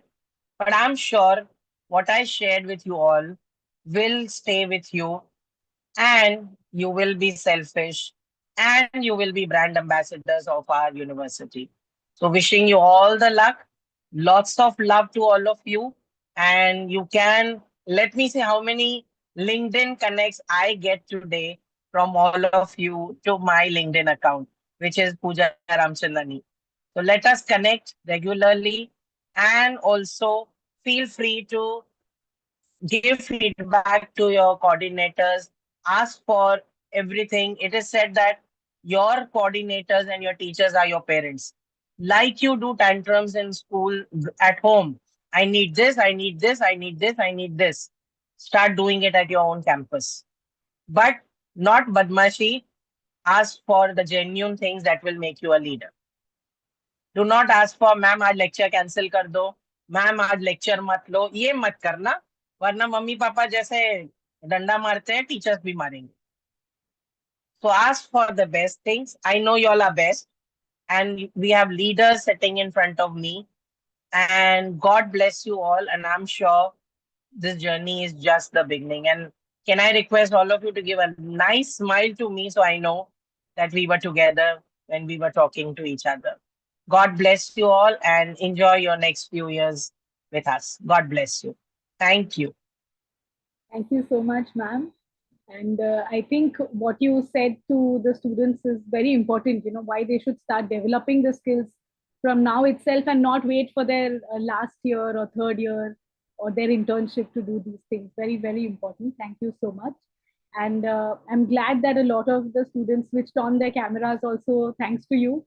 It was getting quite lonely. My request, those who switched on their cameras, give them double attendance today. The rest, please cancel their 2 attendances. So all those who switched on their cameras should get double attendance. Others, आज की कोई attendance नहीं, आप लोग ने time waste किया. नहीं ऐसा मत कीजिए. See, a lot of cameras are going up for double attendance. So how people are selfish.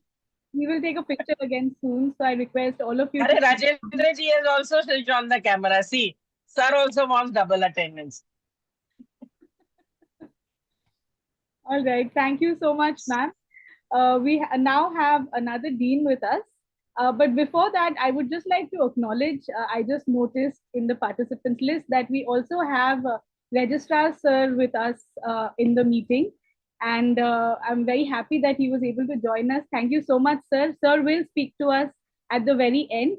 But before that, let us meet two more of our deans who will again tell you about the different facets and what is important for you as a student now that you have stepped into this new chapter of your life. I'd just like to know, Professor Leena, are you in this meeting? Yes, Kritika, I'm very much here. Yes. So thank you so much. I think Professor Leena, most of you who joined at the beginning have already seen her. Thank you for giving us so much time again. And please take it away. Do you want to share the screen or something, or should I just keep this? No, I'm just going to speak. They will get bored to death if I keep sharing screens. All right, so you can take it ahead. Thank you. All right. Thank you, Kritika, and thank you for being such a nice anchor. And, you have been there since 10 and you have been really steering the sessions so well. So thank you for that. Good afternoon to one of you, all of you once again, and a very warm welcome. We've already met in the morning at 10 a.m. and you see me again. So I'm going to be very brief. And I think a lot has been said, both Dr. Shanbag and Dr. Pooja Ramchandani have actually sort of brought to the fore some very crucial and salient aspects of life in higher education campuses. And what I'm going to speak is probably going to reinforce or probably build on that. And as I said, I'm going to keep it very brief. So you have been introduced to different aspects of our campus. We've had directors who took you through the different committees that we have, mandatory committees that we have, statutory committees that you had. You also heard Dr. Shanbag, the Dean of the School of Science and Technology. She gave you a very short history, very succinct, of the university, and she spoke about 9 schools that make up HSNC University. I would now like to actually foreground some aspects of campus life that often get relegated to the margins, but which are equally important in shaping your university experience. So as you begin this exciting journey at HSNC University, I hope you will embrace the richness of the diverse student community that you are now a part of. I mean, you are entering a campus that brings together 9 schools, 8 existing ones, and the 9th one is coming up, an upcoming one. And I think this is a rare privilege. And I would urge all of you to make the most of it, seize this opportunity. Do not operate in, silos. I would urge you that, do not confine yourself to just your discipline, your disciplinary boundary. Instead, use this opportunity to cross disciplinary boundaries and broaden your horizon, build friendships with students from other schools and programs.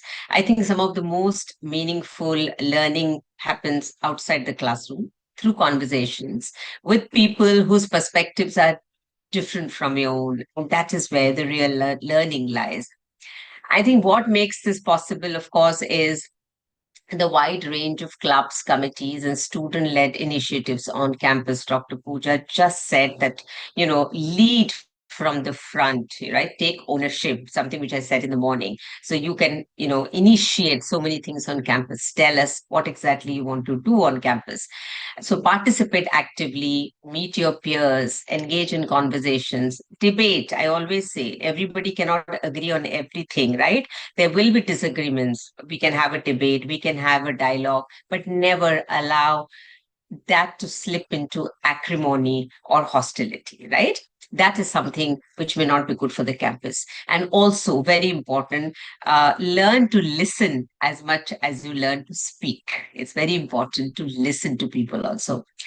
As I said in the morning, and I repeat this, the campus belongs to you, take ownership, but make it, nurture it, and make it a space where diverse voices, multiple perspectives take shape, and a respectful dialogue flourishes. That is the kind of campus I think we are committed to building, and we seek your partnership in making this a reality. I think one of the hallmarks of HSNC University is its diversity, not just in terms of the range of schools and programs, but also in the remarkable range of courses that are available to you. And Dr. Pooja just mentioned that as well. I encourage you to explore courses beyond your own discipline. So, for instance, you could choose performing arts, drama and theatre, or yoga as a general elective, or even pursue them as a certificate course. Follow your curiosity, see what you want, and make the most of it. Because I think this opportunity is not going to come to you again. It's very difficult to find this entire diversity of courses and programs on a single campus, something that we offer you at HSNC University. I think our academic flexibility goes a step further. Under the provisions of the National Education Policy 2020, you can pursue now 2 academic programs simultaneously. So you can combine, for instance, again, a BSc in data science with a Bachelor of Arts program in drama or theatre, or a BE with a BSc in yoga. And on successful completion, you will receive both degrees. And we will ensure, and that is our responsibility, that there are no clashes in timetables or examinations, right?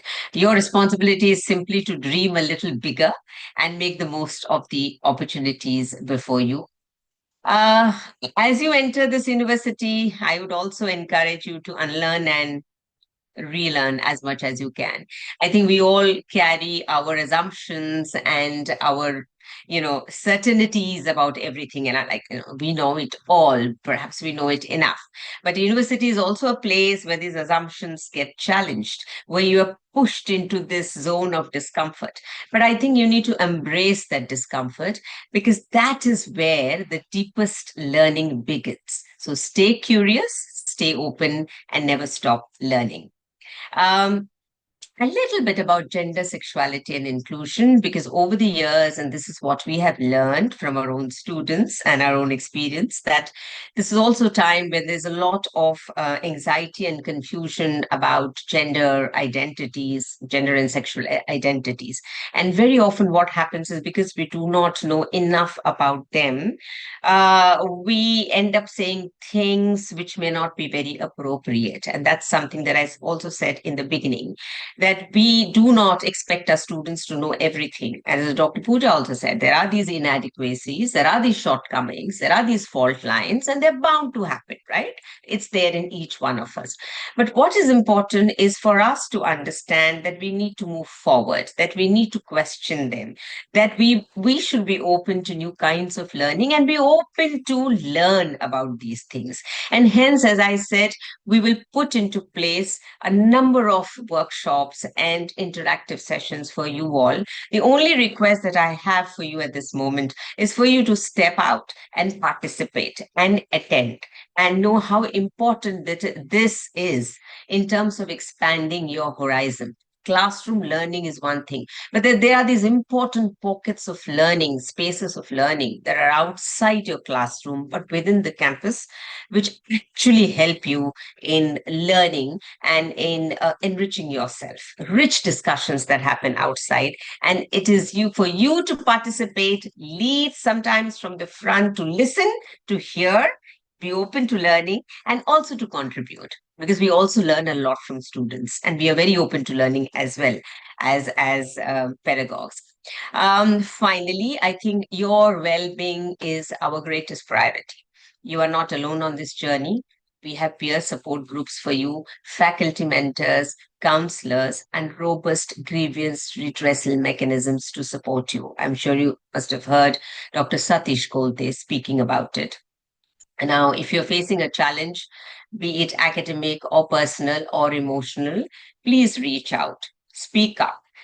Do not allow things to fester. I think it's important that your concerns, you need to speak up, and they should not remain unspoken or unresolved. We have a full-time counselor on campus. I think you have in the induction series, you have one session with her as well, and you need to reach out to her if you face any kind of things. We also know that students may not be comfortable speaking with everybody. I think you just speak to whoever you are comfortable with, but speak up. articulate, and ensure that your concern gets addressed in the right forum, in the right fora. That becomes very important. There are these mechanisms available on campus. Use them. You needn't settle scores with people outside the campus, right? Use these kind of mechanisms. And of course, our hope is that when you leave this campus, whether after 3 years or 5 years or 4 years, depending on what you enroll for, we hope that you do. It's not just a degree that you are kind of armed with when you walk out of the campus, but with friendships that last a lifetime, experiences that have transformed you, and memories that you will cherish forever. Build those memories. Explore every opportunity. Remember, we are here to support you every step of the way. Once again, welcome to HSNC University, and we are wishing you a very fulfilling, enriching, and an unforgettable journey ahead. Thank you so much.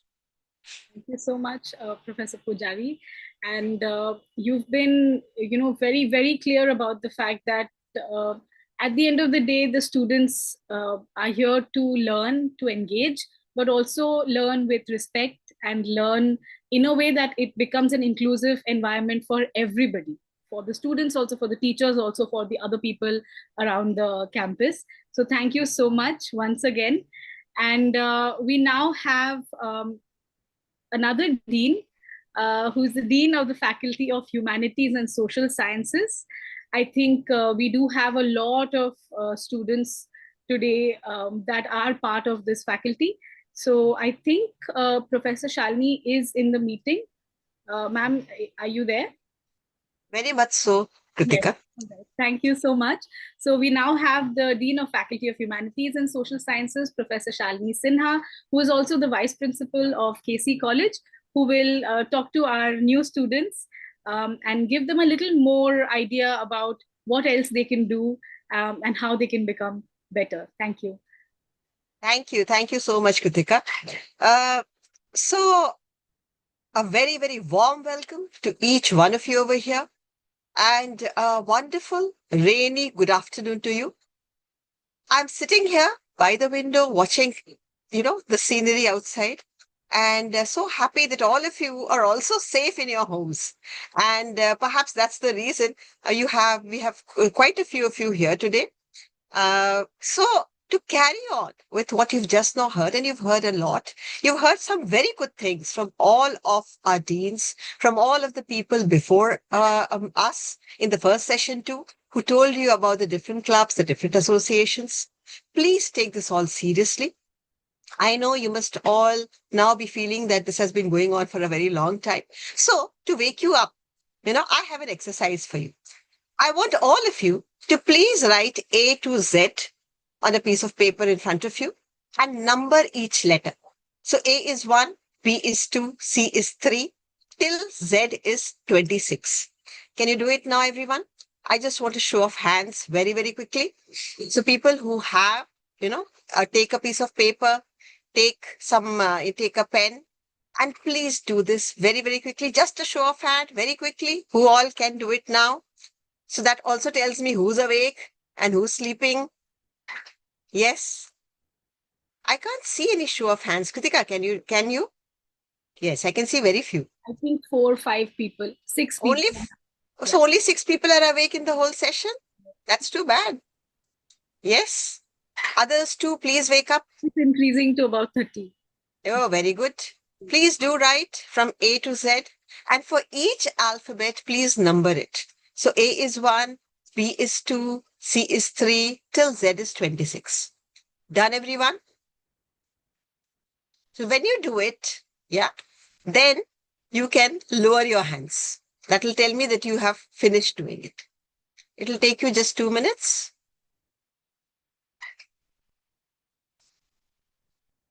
And yes, it would be good to see people, So if people could switch on their cameras also, it would be very nice.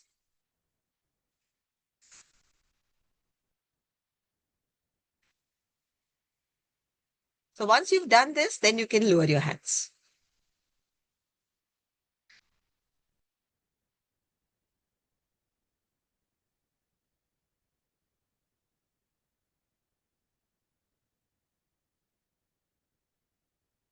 Okay, somebody has written it in the chat. That's very, very nice of you. So A1, B2 till Z is 26. Okay. Now that it's there in the chat in front of you. Okay. That's so kind of you, whoever wrote it. And that brings me to another thing. When you are putting your names, on the online sessions, it should always be FY followed by the program you're in, followed by the name. So it should be FY BBA followed by your name, or FY BA LLB followed by your name. That's the correct way of naming yourself. Okay. Now that you have it, a very philosophical question that I want to put to you. Why do we do anything? Why do we educate ourselves? Why do you want to become good earners? Why do you want to live well? The entire focus is what? Because we want to be happy.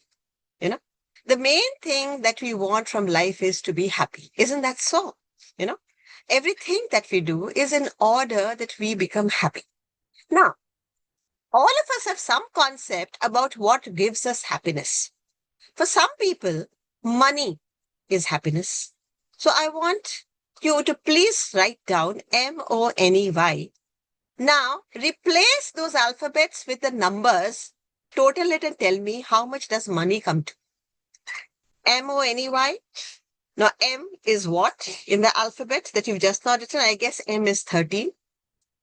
O, what is it? I think it's 15. N, I think is 14. E is 5. And Y is 25. Plus.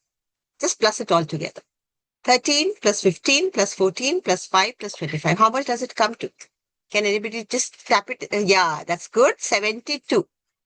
So somebody has done it.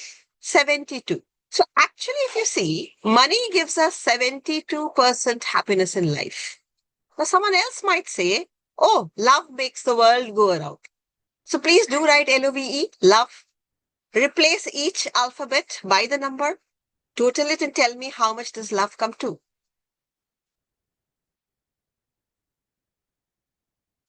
For someone else, you might say, luck makes the world go around. LUCK. You can do nothing without luck. Okay. So, love, you said, came to 54. Okay. What about luck? LUCK. How much does luck come to? So, love gives you 54% happiness. How much does luck give you? We believe luck is so important. Okay. 47%. Okay. I hope you're calculating it right. I haven't calculated. I'm asking you to do it. Okay. Someone else might say that family. Okay. Knowledge. Tell me knowledge. Somebody says knowledge makes the world go around. Okay. Fine. Knowledge gives you happiness. Please do calculate what is the total of knowledge. It's a big word. KNOWLEDGE. 96. Very good. Yeah. Muhammad Zidan tells me it's 96. That's quite a bit. After all, you're in the university. So 96% of happiness you get through knowledge. What about family? FAMILY. How much does family give you? Yes? Do please tell me. Okay, 66. Very good. You are fast, Muhammad. Thank you so much. What about friends? Har ek friend zaruri hota hai. That's the mantra of life that we say. So what about friends? FRIENDS. How much does that come to? Okay, 76. That's good. What about health? That's another thing that we say is very important and that gives us happiness. HEALTH, health. How much does health come to?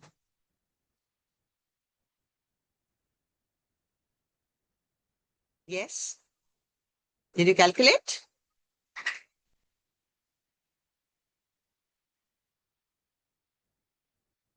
Okay, 52. Okay. He tells me that 52 is health. Okay, I hope you're right. I'm not doing the calculation, so I just hope that you're right. What did we see?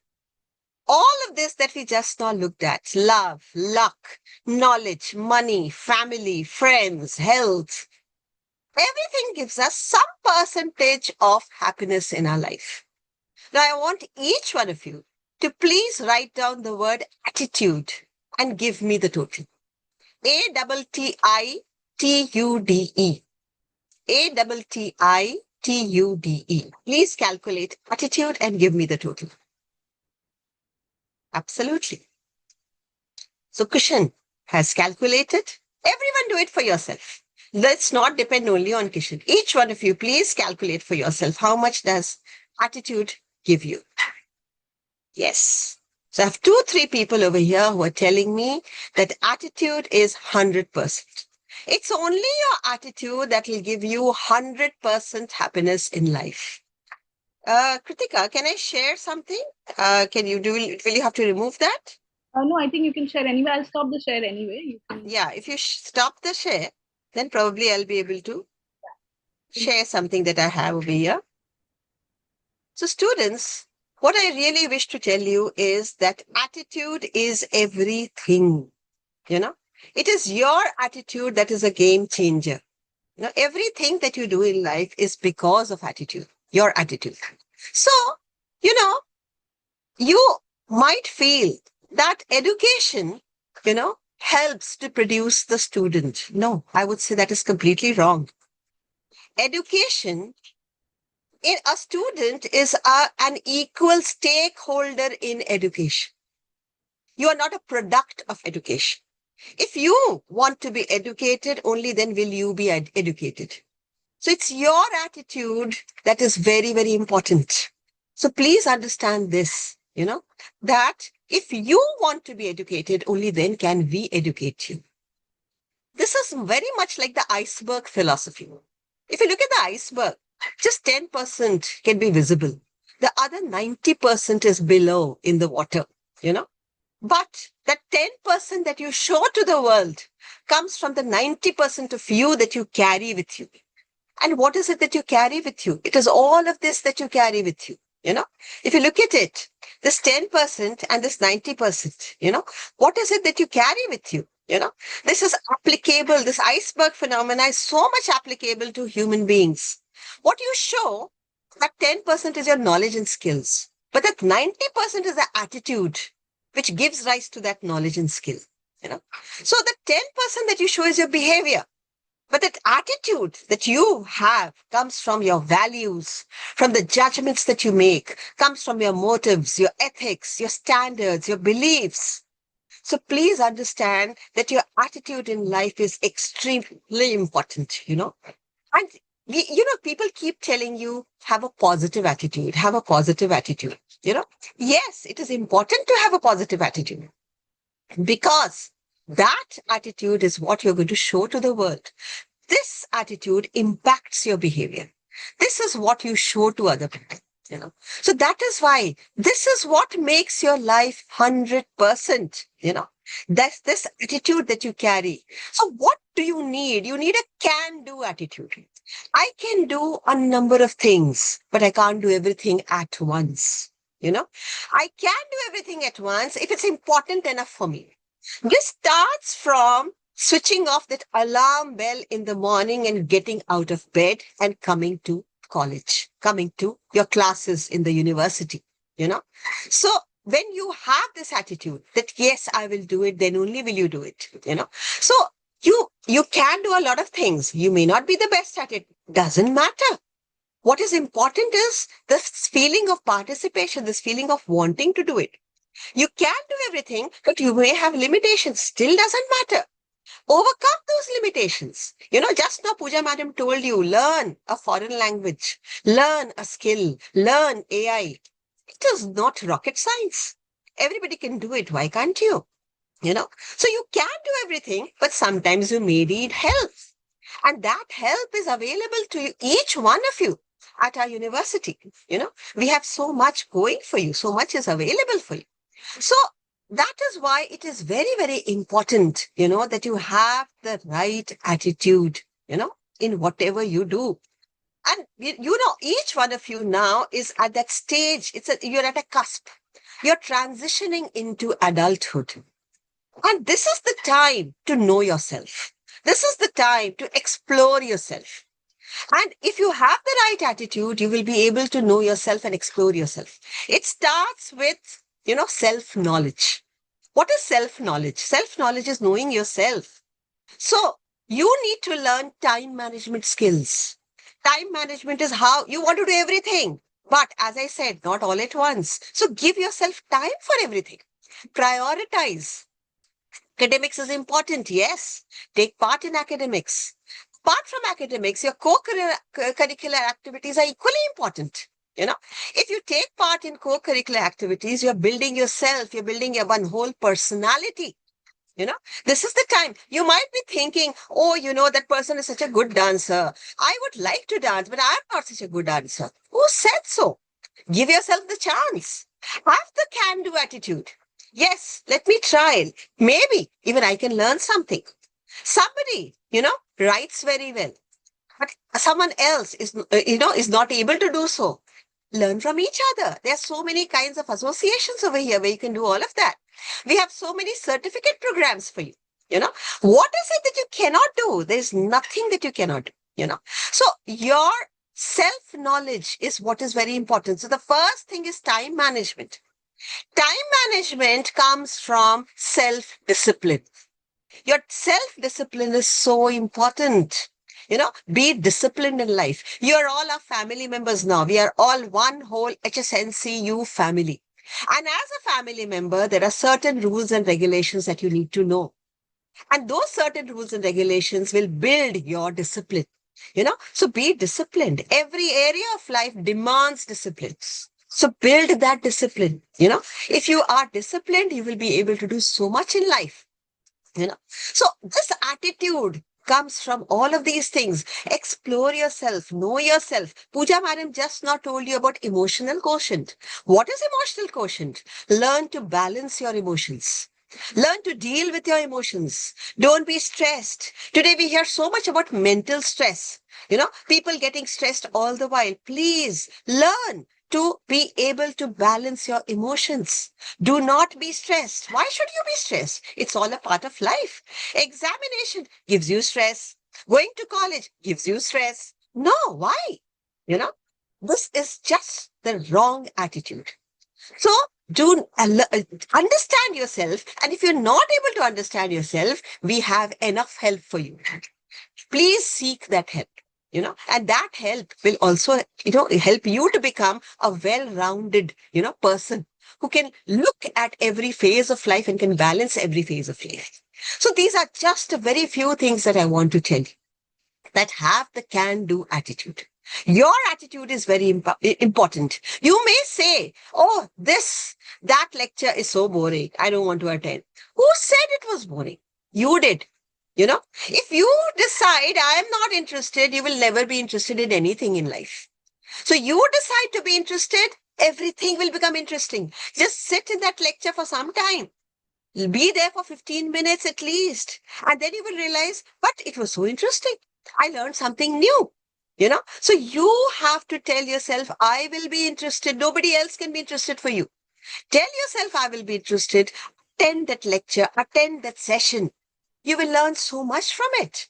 If you go with the attitude, oh, I know everything. They cannot teach me anything. Nobody can teach you anything. So you have to be there, willing to learn. Like Zarek Tomar over there is only talking away on the phone. Yes, BMS Zarek Tomar. Yeah, you're only talking away. I can see your, lips all the while moving. So what if you're online? That is the attitude that you have. You believe it's not important. It will never be important for you. So please understand that everything is important for me at this stage of life. I'm here to learn. I'm here to grow. I'm here to become a better personality. So for all of this, you need that can-do attitude. So people, all students, this is the time of life which will never come back to you again. Enjoy every phase, participate in every phase, be it academics, be it co-curricular activities, be it extracurricular activities, participate everywhere. And after 3-4 years, you will be a changed person. And that is what we look up to. A person who is a very, very well-balanced, well-formed personality. And that is what HSNC University gives to you. So please grab this opportunity with both hands. Thank you. Thank you so much, ma'am. Just a second, just trying to find my screen that I was trying to share. Yes. All right. So Thank you. That was the Dean of Faculty of Humanities and Social Sciences, Professor Shalini Sinha. And like she said, it's all about the attitude, because at the end of the day, you people have showed up, even if it's online. And yesterday also, on Saturday also, we had so many students who came offline, even though we had the option of online. So I think that these students have, somewhere they have the right attitude. They just have to build it. And I'm hopeful that, yes, with today's session and the sessions that are coming up, they are able to build that attitude and take it forward in the next 3 or 4 years that they spend with us. Thank you so much, ma'am. We now have a very important person and a very special person who will address the students. We have with us our registrar, Dr. Bhagwan Balani sir, who is a pillar of support for the university. He is the principal of BTTC, the Bombay Teachers Training College. But at the same time, he overlooks the whole administrative side of HSNC University as a registrar. And he has been nothing but supportive of the students, of the faculty. And I'm so happy that sir has been able to make time to be here with us today and engage with the new members of the HSNC family. Sir, I hope you're around. Yes. Am I audible? Yes, Am sir, I audible? audible. Yes, sir. Okay, great. My PC's webcam is not working, so I have joined with two terminals. One is PC, from where you can listen to me. And then I have joined through my mobile, and my video is, I think, available. So I have been listening since morning to all the officers of HSNC University. Good afternoon to one and all. This is truly a wonderful day for all of us. Excellent day, rainy day, cool day. And I think we are at ease, and we are at home, and then online we can learn a lot. And very especially, I'm the beneficiary of learning the synchronous mode and as well as in the asynchronous mode. Today, I will speak more about asynchronous mode and a few lessons which I have learned, which I have implemented myself in my life.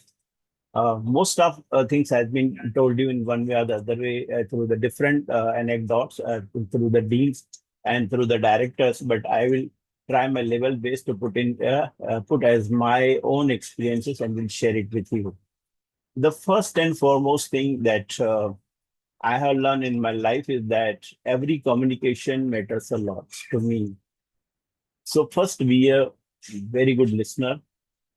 Give an ear to each and every person you come across. That is the most important thing, because human beings has got unlimited potential.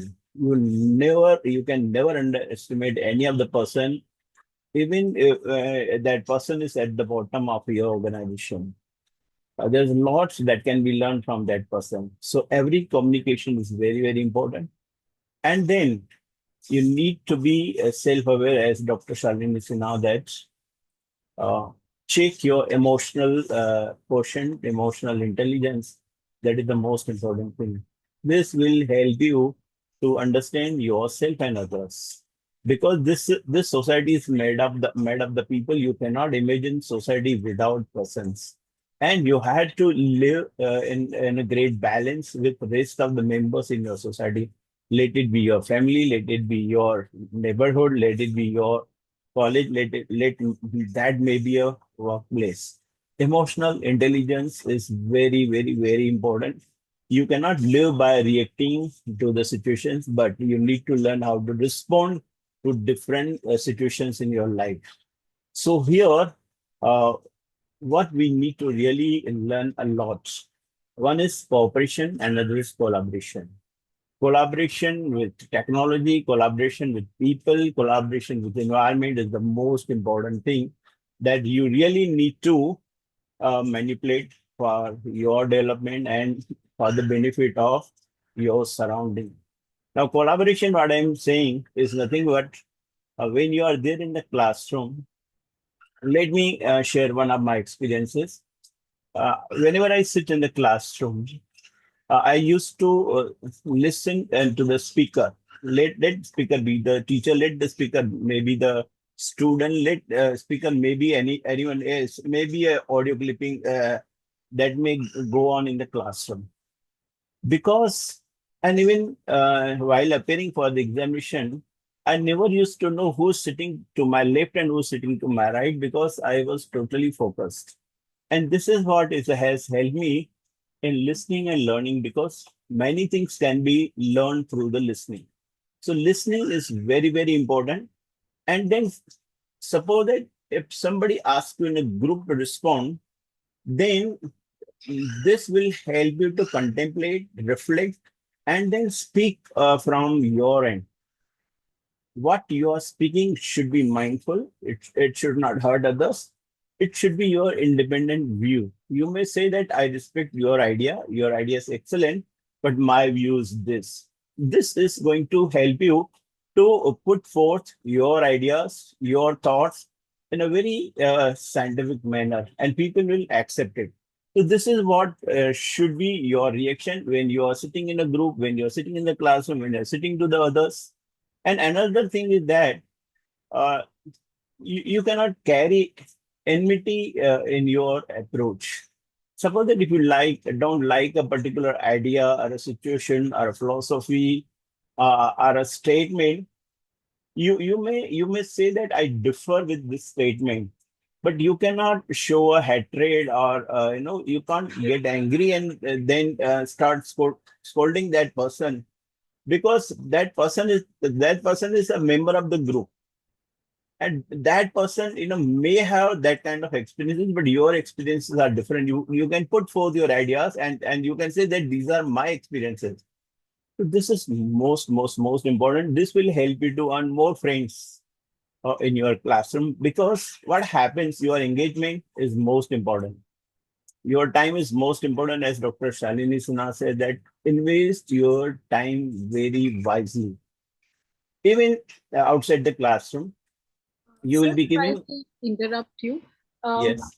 Do you have a video on, sir? Because I mean, we can hear you, but we don't see you. So if you do, I can spotlight it or something. My video is on my mobile. You can scroll down and you can see my video. Okay, Yeah, my video is on. I'll try to look at it. Thank you. Yes, I have connected through both the devices because I know how to collaborate. I'll just check. Yeah. So this is what the one tip which I would like to. This has benefited me personally. And another thing is that you must create lifelong friends. You must your behavior, your attitude, your communication should be so soft spoken, so that should earn you the friends in your classroom, in your surrounding, wherever you go, because it helps collaboration, communication, right attitude will definitely help you to reach out to the people, and people will start trusting what you say. That is the most important thing.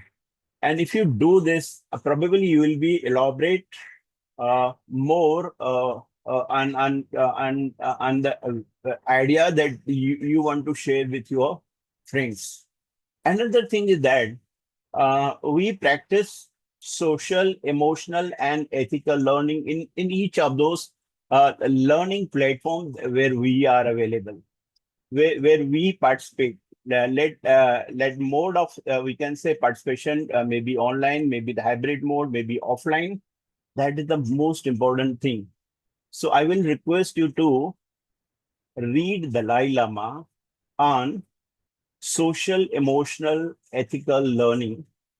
Emory University from USA has curated a course, online course 101 C learning. That C learning is excellent course, which is of 4 hours only.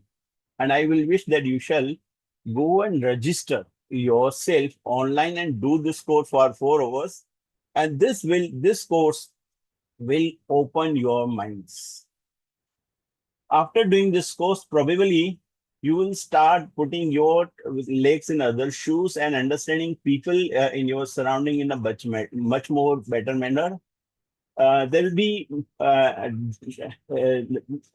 very positive, significant difference in your approach when you will talk to the people. This is what is most important thing. I'm not going to elaborate more on C learning. I'm not here to teach you C learning, but I will definitely suggest you that you must do this short-term course, and this will give you a certificate, and this will help you to develop more insights, how to become a more potential and emotional member of the society. And even as far as thinking is concerned, ethical learning is most important, um, because we are a plural society, and then knowledge which exists in our surrounding is very plural and is very contextual. So until still ethics are not kept at the center of the learning, probably our learning may not be so scientific. So in order to have a very scientific being of the mind, one need to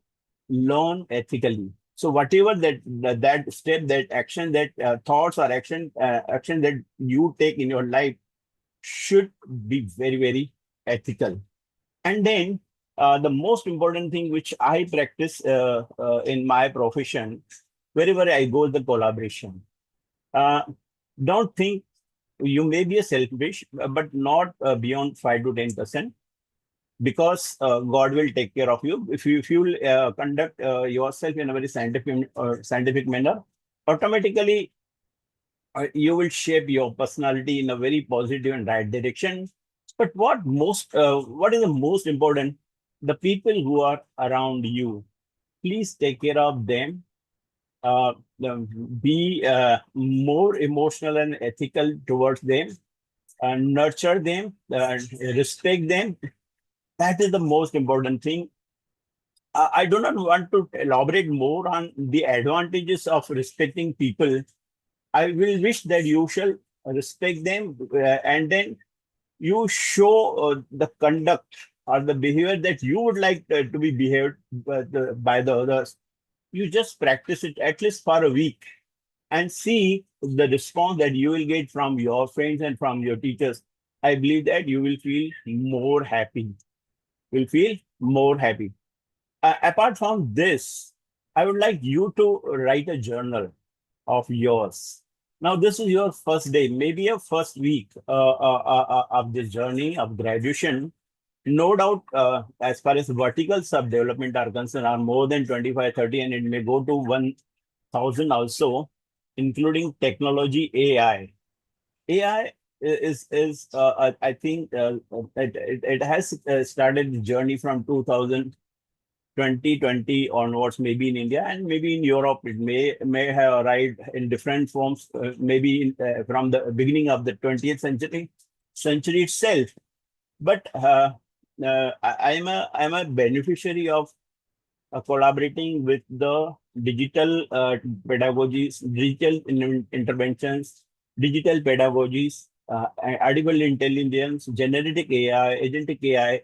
And on daily basis, I have been learning AI, and I have benefited a lot. A lot of administrative work has become very easy for me when I use a different AIs. I use more than 30 to 40 AIs on regular basis, and the use of this AI eases my work, administrative work, in creating policies, in writing circulars, in writing letters, in creating lots of documents required for the administration, and even creation of the documents. So AI is an emerging technology. You must master it. And if you'll ask me to conduct workshops on different AIs, I can conduct workshop for you. And then let me give the glimpse how AI can be used very effectively by the students. Now, if you see the power of the AI can convert real-time audio, videos in text. Your audio original thoughts can be put into in a very systematic manner in the logical hierarchy through the research, deep research AI tools like Gemini research tool. Deep research tool AI will help you to streamline all your ideas in a very systematic manner, in a beautiful language. And then later on, you need to download it, read it, and then whatever is irrelevant, you can remove it, and relevant things, you can keep it. And this helps you to write your thoughts, your ideas, your papers, your notes, and even whatever you have listened online on the YouTube, through the Instagram, through any other link that is available online. And then you got Notebook LM. Notebook LM is a wonderful platform, whereas a different kind of digital material can be inserted in different forms, and you can create voice to text, text to voice, voice to audio, audio to video, video to presentation, a deck slide in the form of reports, blogs. You can write the blogs, you can create briefing documents, and you can create a number of we can say reports that may be used at different platforms. And even you can create question banks, you can create MCQs of at different levels: easy, moderate, high, challenging, maybe in few numbers, maybe in thousands also, and but with greater level of accuracy. Likewise, there are so many very popular AIs which are available based on your interest. Engineering students have got different kind of AIs. Management students have got different kind of AI. There are generic AIs, and there are AIs for literature students also. You need to learn on daily basis, and these most AIs are free of cost. You can log in, and you need to really you need to have a friendship, true friendship with your AIs. You must understand them. Once you understand the features and how to deal it with, how to insert the content, how to process the content, and you need to see the output. What is the output? Whether the output is desired output, is helpful to you, or the output is not so much, then you may change the AI.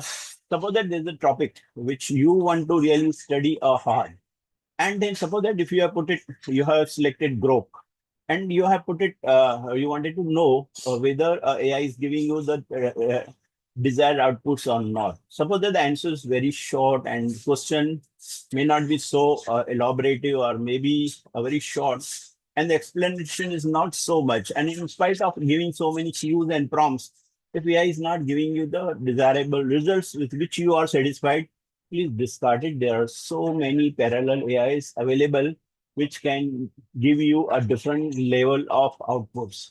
So you also need to give how to give the cues to the AI. See how to take the work from the AI. That is the skill that you need to learn. In your studies, I believe that AI can play a role of a collaborator. But I will suggest you that no doubt, whatever the output that you get from the AI is not 100% correct. It may be contextual. It may be with a reference to the American, we can say context, or European or other countries' context. But you have to really look into as far as our Indian society's context is concerned. So you also need to know how to give the directions to the AI, so that the AI can give you the results with the present local context. That is the most important thing. And then another thing is that whatever the output that you get it, do not accept as it is. You need to go thoroughly it. You need to understand that, read it, and then you have to contemplate. You have to really reflect whether the output is correct or not. Whatever is not correct, you need to remove it immediately. And then this will help you to develop your own understanding about the topic, scope of the topic, characteristics of the topic, and then depth of the topic that is under study. This is a simple form of AI that you can use it, but there are, we can say, very complex, very comprehensive AIs, which are termed as agentic AIs. A lot of online platforms, they are offering a workshop for 3 hours, for more than 3 hours, for 4 days, for 1 week, for 28 days, and much more. So many platforms and companies will come up with the very complex agentic AIs. And now these agentic AIs will give, if you learn in a proper scientific manner, and if you use the course properly, the different languages, probably you will be able to create more, we can say, more agents that can help you which will work on your behalf. So I'm not going to much give you the detail about agentic AI, but I can tell you that there's a lot of scope for the data science students, for science students, for other students who are really students of engineering and management, and even of literature, also mass media. If you are interested, then university will conduct workshops, capacity building program for the teachers, for the students also, how to work on agentic AI the tools, and then create agents that will work for you. And we have been exploring the knowledge. Be a lifelong learner. At this age, I'm learning AI. I'm learning how to do the administration with the help AI, how to create the documents, how to compile it, how to collate it, and how to get better outputs. This has helped me a lot. I believe that this will also help you to organize your study material. You can create your own study material with the help of AI, put it into the logical order. You can summarize it. You can develop the summaries for the topics under your study and the possible questions that may appear in the examination. It entirely depends upon you. How do you understand AI? How much time you spend with the AI? How much you understand yourself and the AI, and how you collaborate very positively with that AI. I think sky the scope. We teachers will help you. We directors will help you. University administration is going to help you to develop hands-on skill of using AI. I think AI is the future. You must look very positively in learning different comprehensive and complex AIs that can help you to ease your work, because this is the age of easing the work. How to use the technology that can help you to ease your, we can say, the duties. Likewise, how we acquire different gadgets, electronic gadgets in our house, which do work on our behalf. On the similar lines, you need to have soft skills that can help you to learn better and emerge as a better learner. So, not taking much of your time, we will continue discussing, deliberating, elaborating on technology and the humans. So let us have a meaningful collaboration with the people and the technology, and for the and a larger with the society and the environment, because they are our second home. Environment our second home. We cannot compromise anything on the cost of the environment. So let us be a part of all social endeavors that university will embrace, the leaders that will take a call and will let you know as far as climate action programs, research endeavors of university are concerned. We look forward to see you as the collaborators, and then this will help you to build your own personality, holistic personality, in a meaningful manner. And the last thing which I would like to add you to, maintain a journal or a digital, we say e-portfolio for yourself. You can start with the zero, put all your initial information, your photograph, your certificate, your testimonials, and whatever you are until now through your school education, through 12th standard, or anything you have done in the sports, or poems you have written, or stories you have written, or any other certificate you might have acquired in different fields, maybe in music, maybe literature, maybe in drama, maybe whatever is there. And then start writing what did you learn from day one, from the vice chancellor's talk, from director's talk, from dean's talks, from every person that you are going to hear at the university. Please journal it, and then take the photograph by yourself along with the friends, and put the photographs, write the reflected notes, and then write what you learned today. What was the takeaway for that day's session? This will help you to create your digital portfolio, and this digital portfolio will be able to help you to reflect more on your journey at HSNC University. We will wish that you shall grow at least 1% every day at HSNC University. By the end of the 3 and 4 years, you will be growing, I think, more than 1 lakh% at HSNC University. With that commitment, I advise you to start your journey, and I wish you all the best. God bless you and to us. Thank you. Thank you. Thank you. all for giving me this opportunity to interact with you all. Thank you so much, sir.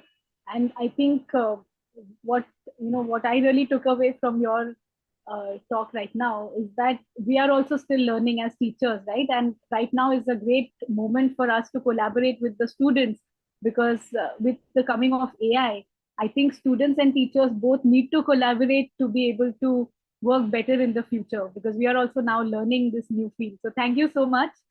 Thank you. And we are almost done.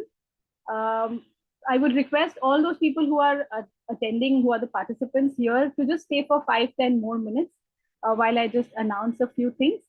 So first of all, I would like to now come towards the vote of thanks.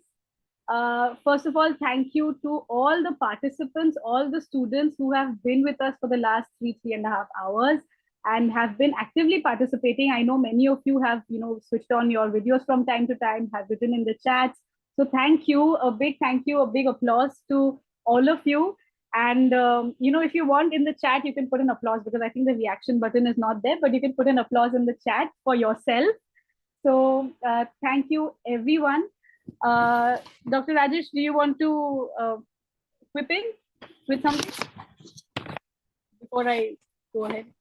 Yeah. Good afternoon, everyone, and nice to be with you all and see you all being part of this orientation induction session. And a very big thanks to all our speakers, our deans, registrar sir, and all the other directors who have, given their wholehearted support to this event and tried to brief you on what is to come in your next 3 years of your journey with our university. And hope to see you all again for the next few sessions throughout this week. And it's a very important session for all of you. So please do make it a point to be there with us. And it's for you only, for your benefit. So thank you very much. And I think the students, they have been showing a lot of support towards, the problems that we are facing now because of the rain. So they've been willing to come online. They're joining us. They're being interactive. So thank you so much. And we're looking forward to a week of wonderful talks, a lot of inspiring, motivational talks that you can take bits from and learn from. So we hope to see you all in the coming week. And a final thank you to all the deans, directors who have spoken today, who took out the time. Thank you so much. A special thank you to Dr. Rajesh Mankani, sir, who has helped coordinate with all the speakers. So thank you, sir, for that. Also very smooth, very seamless. Thank you. A huge thank you to the tech team, because they were able to work in the last minutes and then finally figure out how to do this online and how to get in everybody, how to sort out the PPTs, all of those things. So thank you so much, Rajshri, Roshan, Ali, Abhinav, all of these people who are in the tech team. Thank you. We hardly mention them, but I think they are the main pillars of support during these times. And finally, thank you in absentia, of course, but to the ever-present Provost, Advocate Anil Hari sir, and to our Vice Chancellor, Colonel Professor Hemlata K. Bagla ma'am, for being there, guiding us, even though they were not able to make it because of certain prior engagements, but they've always been there guiding us and supporting us. So thank you to them as well. And thank you again, students, for joining us. We will now commence this event this day we will now close this day with the national anthem again. So I will again play it here. I hope that it is. Tomorrow, just announce tomorrow. Yes, so tomorrow we are meeting offline again. So we will meet you in the auditorium again tomorrow. And I hope that the rain has subsided till then, so that we are able to meet all of you in the auditorium. And there will be breakfast as usual. There will be breakfast from 9 o'clock. So 9 to 9:30, you can have your breakfast, come a bit early, chat with your friends, and then catch your seats and be seated by 9:30, 9:40. So that we can start on time, and then of course end on time, so that you can leave for your homes early and bright. Okay. So thank you so much. Thank you, everyone. I request everyone to please rise in their residences for the national anthem. While I try to just play that, just a second. All right. I hope it will be audible. I'm going to now play the national anthem. Please rise. जनगण मन अधिनायक जय हे भारत भाग्य विधाता पंजाब सिंध गुजरात मराठा द्राविड उत्कल बंग विंध्य हिमाचल यमुना गंगा उच्चल जलधि तरंग तव शुभ नामे जागे तव शुभ आशीष मागे गाहे तव जय गाथा जन गण मंगलदायक जय हे भारत भाग्य विधाता जय हे जय हे जय हे जय जय जय जय हे. Thank you, everyone. Thank you, everyone. Thank you for being present. And I hope all of you have a good day. You can enjoy the rest of the day, the lovely monsoon. And I hope to see all of you in person tomorrow at HSNC University, Worli. Thank you so much. Thank you, everyone. Thank you, Kritika. That was wonderful Thank you, sir. anchoring. Thank you. Yeah. Thank you.